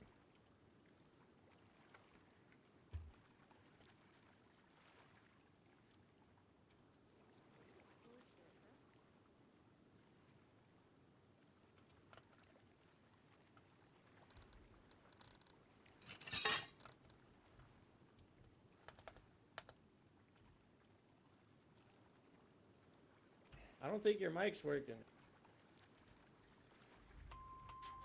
Oh, phone's ringing. BRB.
dead because of you.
Okay, bye. Oh, sorry. Oh, I'm sorry. I was saying goodbye to them. I'm sorry.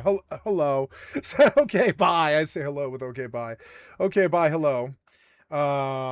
Sorry about that. Got a phone call. I'm going back to it here. We're gonna chop a little bit more tree, just so I can get the money together to. I will charge my rings. Yeah, I'll get a full load here, and I will charge my rings. And I will leave this town to get away from these stupid fucking piece of shit bullies that harass me every single fucking day. It's always a different name. It's been 30 or 40 of them, and it's always a different name because they all suck dick and they're all fucking honorless scumbags and they're worthless.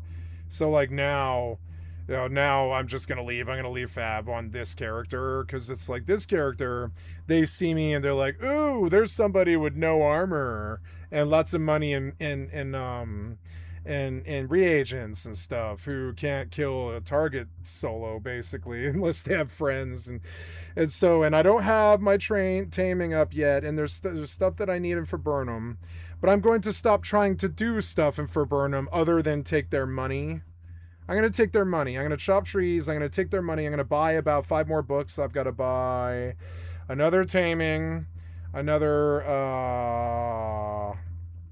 I've got 4 characters. I've got a house in Faburnum. I'm doing fine. I'm doing great. 3 of those characters have access to the house. This character does too, and I can just go leave. I can leave these pieces of shit behind. I'm sure I'll meet pieces of shit in Toxai or whatever the fuck I go, more incur, but I probably less than here, honestly. I like this place. It's not I like Fab, and I don't wish to leave it. But I don't want random fucking bullshit every single day just because I'm going to Rats or whatever. Fuck these fucking assholes. Anyways, let's go back to it. Gonna go shoot off to blast me to Bermuda. We're going to Dome. We're gonna get domed.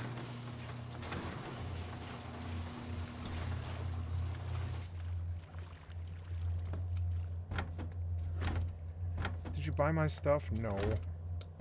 Buy my stuff or I'm gonna come kill you. Buy my stuff. The hell's with that guy? He got bigger.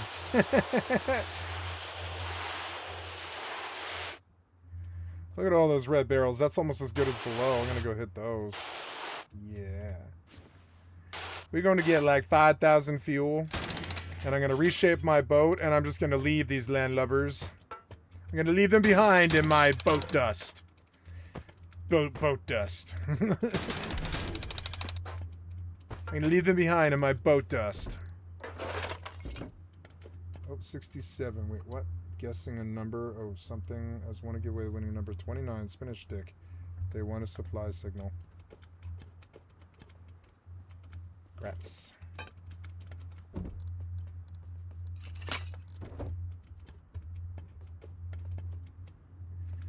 Look at all those red barrels. Is there...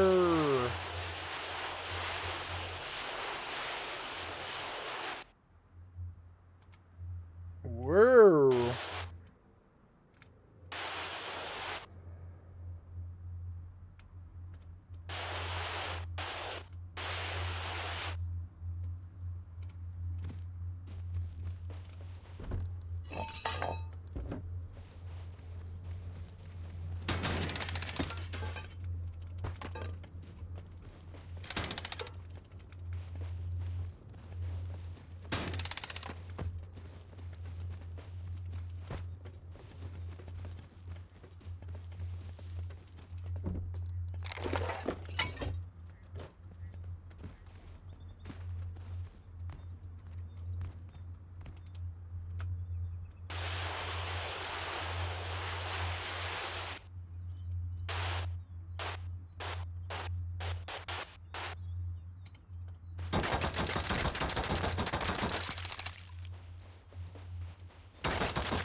Oh, I didn't get the red barrels. Ah! Red barrels. I was totally supposed to.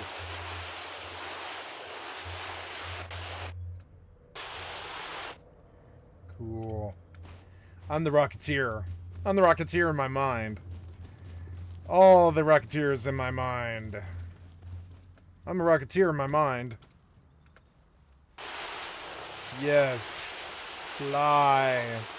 Fly around away from the land. Eat my boat dust.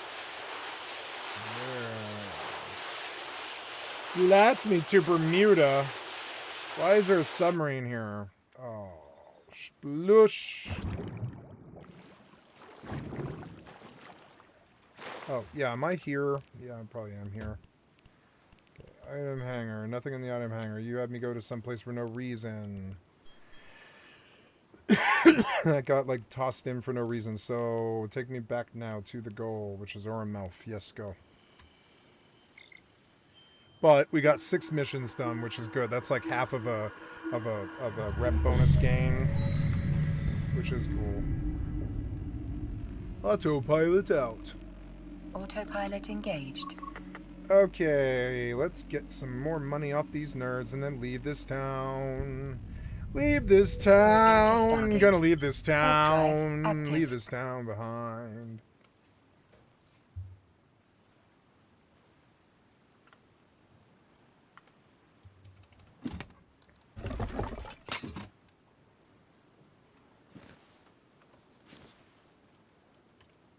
Approaching Stargate. I can't move? Oh, because I'm jetpack, yeah. No, I'm not jetpack, no. Cool. Oh, did I get the loot? I got the scrap, yeah. Okay, so what do? I shoot over there. Bye.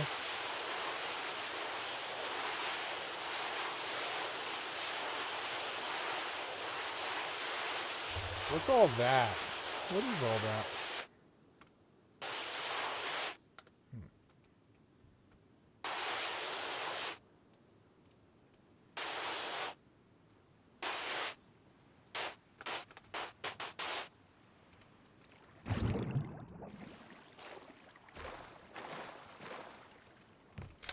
Autopilot jumping.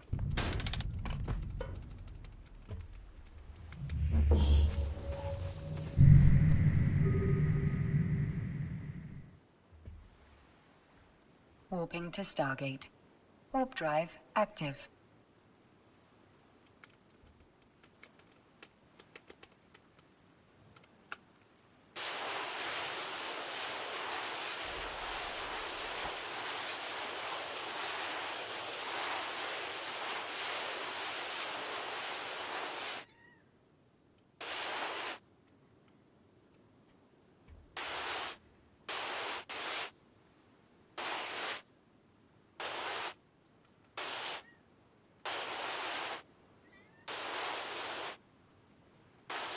Approaching Stargate. Kitty, I can't let you outside. It's too cold.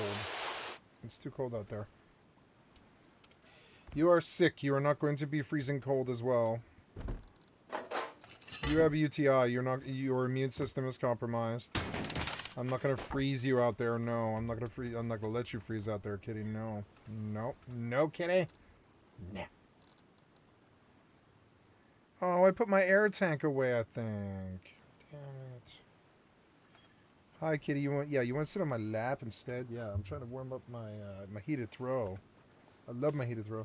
Except I have to pee though, Kitty. I have to get up. I'm sorry. Get here. Move over, Kitty. For just a second. I gotta get up. Yeah. Ah! No. I should probably go to land or this thing's gonna go away. Yeah, take me to fishing village. On the rock, it's here. Look at me. Autopilot I'm jumping. getting better at this. Yeah. Ah! What? Whoa. Yeah. Turn it off. There we go. Okay, Kitty. I was getting up. No, I was getting up. I was just busy. Warping to station. Busy, Kitty. I gotta Warp go drive pee. I gotta go pee, active. Kitty. Hold on. Sorry. One sec. One sec, Kitty. Oh, I gotta go pee. I gotta go pee. Oh, I gotta pee. Oh, you sat on my bladder, Kitty.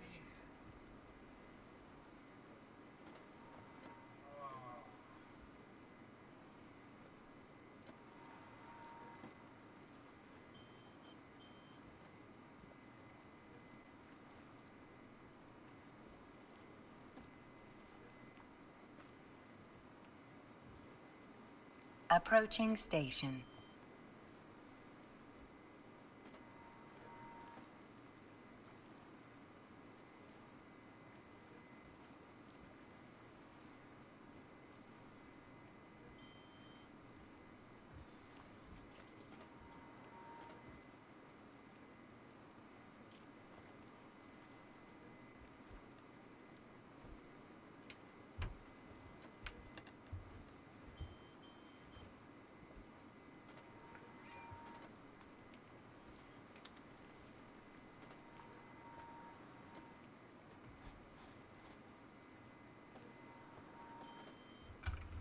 Okay, I'll fix my pillows. My pillows always get messed up. What's it doing? Maybe that would be better. Let's try that. Yeah, is that better? Try it. Yeah, that does seem better, actually. Like, way more support. Alright, I'm gonna rearrange here. Okay, we are at the fishing village. I will buy an air tank just because why not? Yeah, 35. Can't go wrong. No. What's the BWE? Docking permission is it requested. something? Docking request accepted. Oh, am I finally here? Yeah, I finished all 6 of these quests, and I'm doing really good space trucking and hauling. Autopilot disabled. Waypoint reached.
What was that?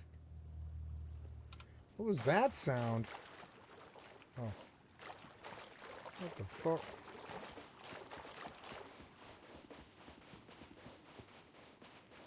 Anton Saworski, okay. I just want to see your name. I don't care if you build. I don't live here. Ooh! Nice.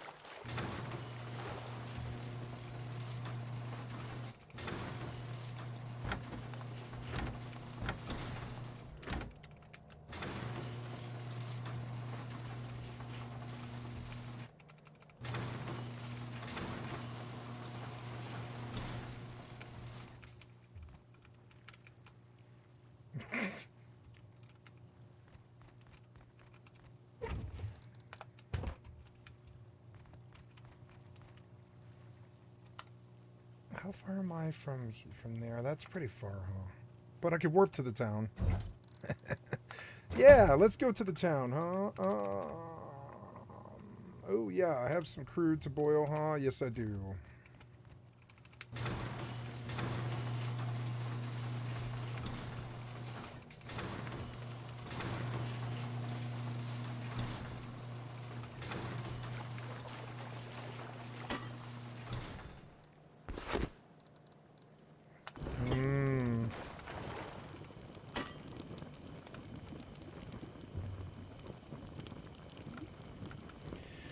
Okay, we try and turn in here. Complete. I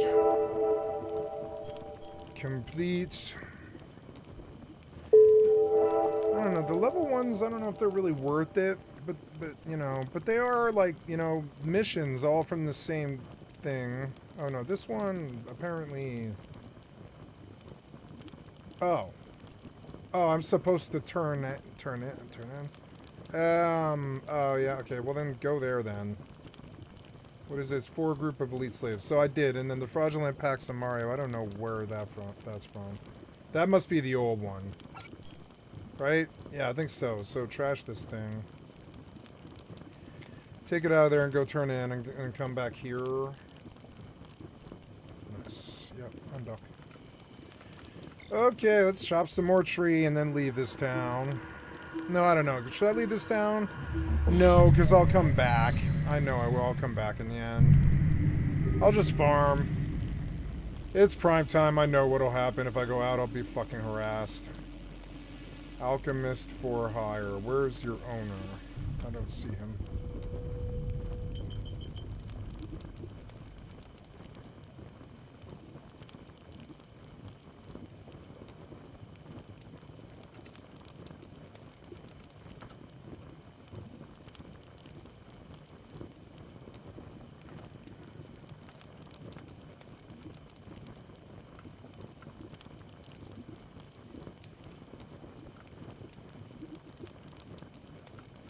And Peter Thiel. Why is it so flirtatious? Did you notice it seemed like they were flirting with each other? Oh my god. What is up with that?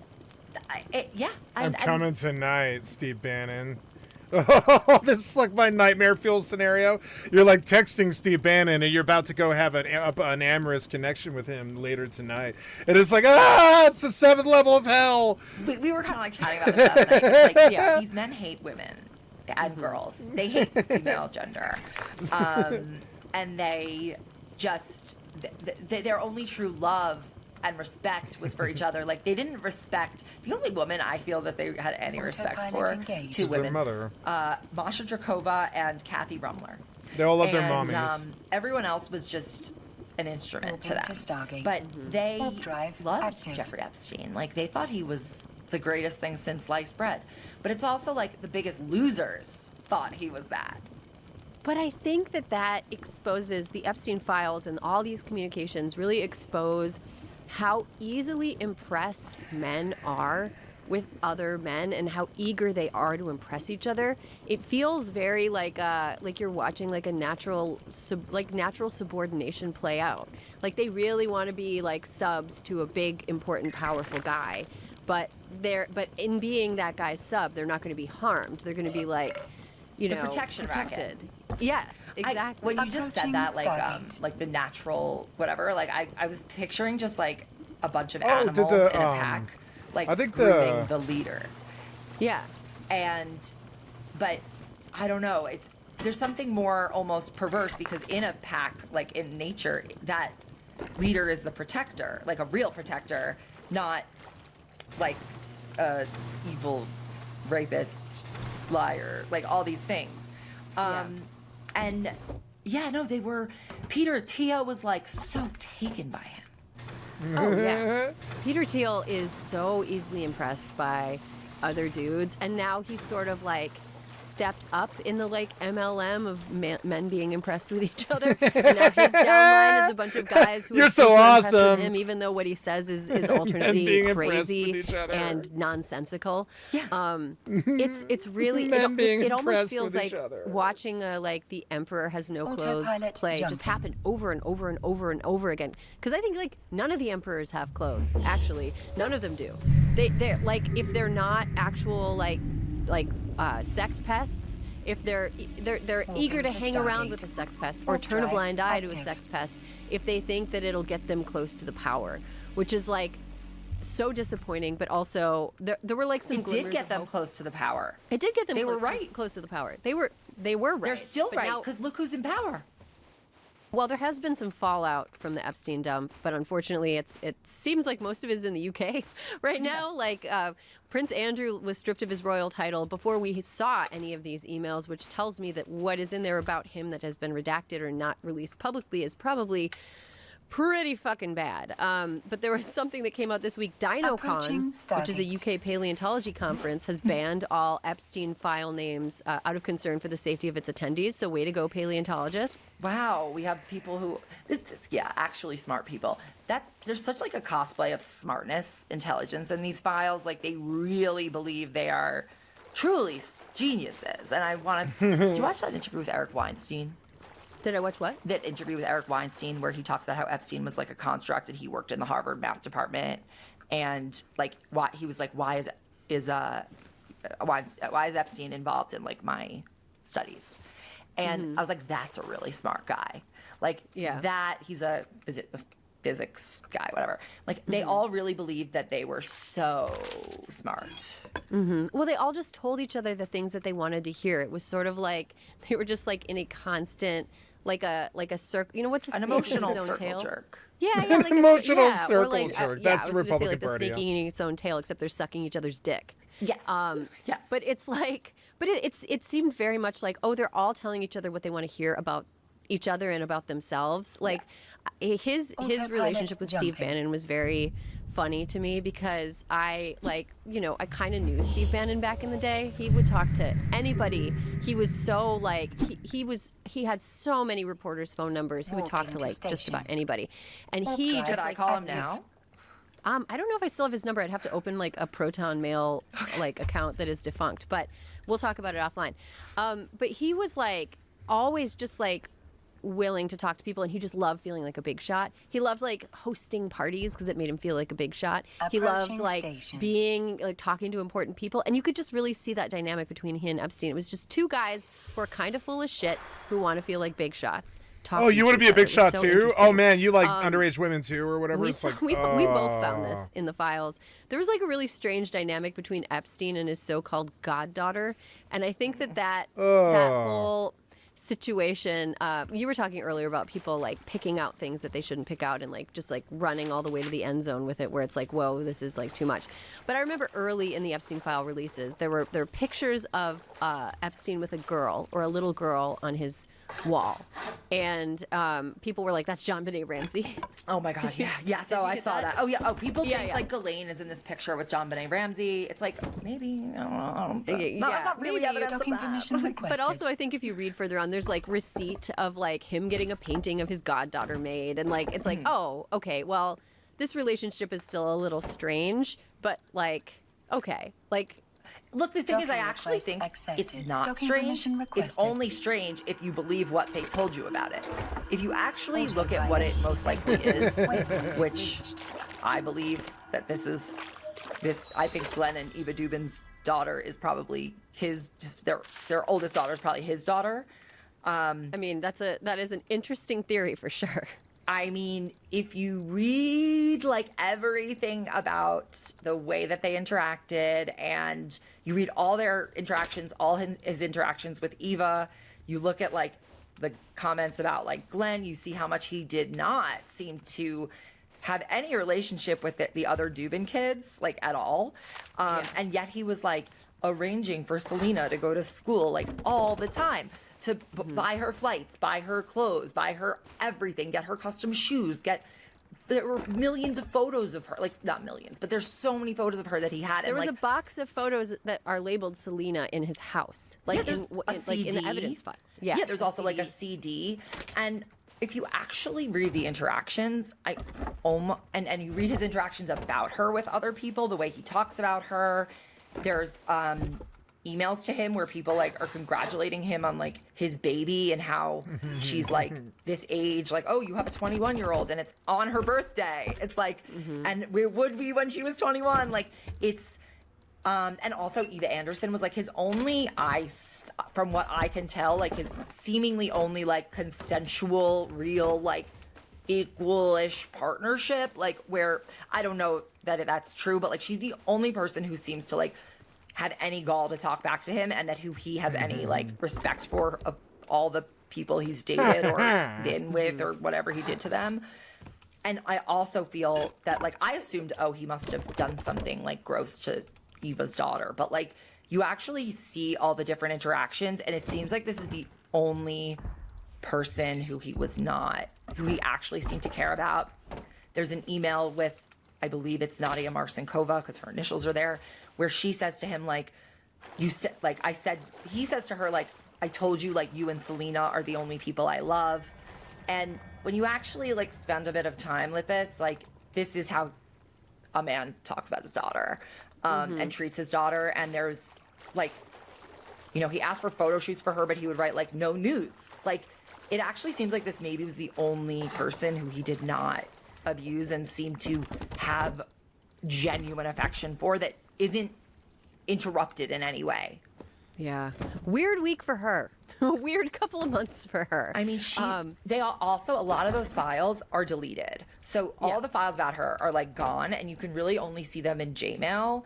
Gmail or the Wayback Machine, because everything that was like released on the 31st got like Who's grabbed doing by that? the Wayback Machine.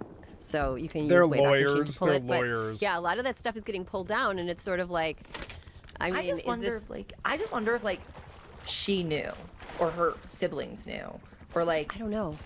And then what? There must be so many crazy revelations that people in these files are having.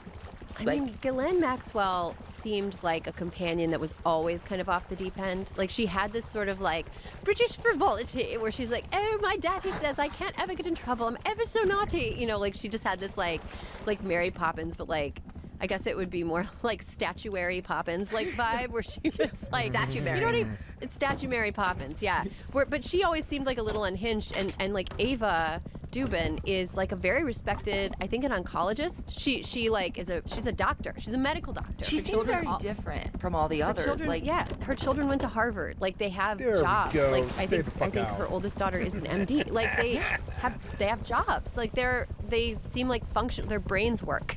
they seem like they worked hard. It almost feels like this is that daughter is the like, I mean, and the other kids probably are the only like truly innocents. I mean, I don't want to say that the victims. I want to say like people who are like in his life in a way that like they benefited from his largesse. There's a part of me that thinks that at least Ava must have had in the back of her mind that it could always end with her family's reputation and her life's work being dragged down with Epstein's reputation. And that did happen. And she knew it. She said that in an email to him, like, back in, like, 2012, it seems. Like, it's redacted, but it's clearly her. Like, you can, when you read enough of these, you can tell, because, like, the fonts match, or there's so many giveaways within the files about... Oh, yeah. I've like, it's great moments in redacting just are happening constantly. Sometimes they'll redact an email address, but not the name in a footer. And it's like, okay, well, now I know who this is from. Like, or the I'm reference. Not gonna email. Yeah, I'm not going to email him. Just real quick before we have to take a break and move on from this topic that I will probably be talking about for the rest of my life. What do you think should happen? Like, really quick, what is the fallout that should impact Epstein, like, frequent flyers, literal and figurative, professionally and, like, legally in the U.S.? What should happen?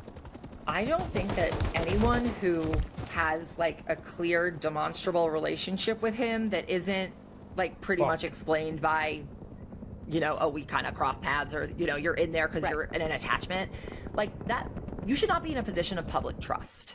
And by that I mean, like, CEO of a company, you know, and then I think people should be investigated. My real, like, problem is that I don't see how any of that actually happens.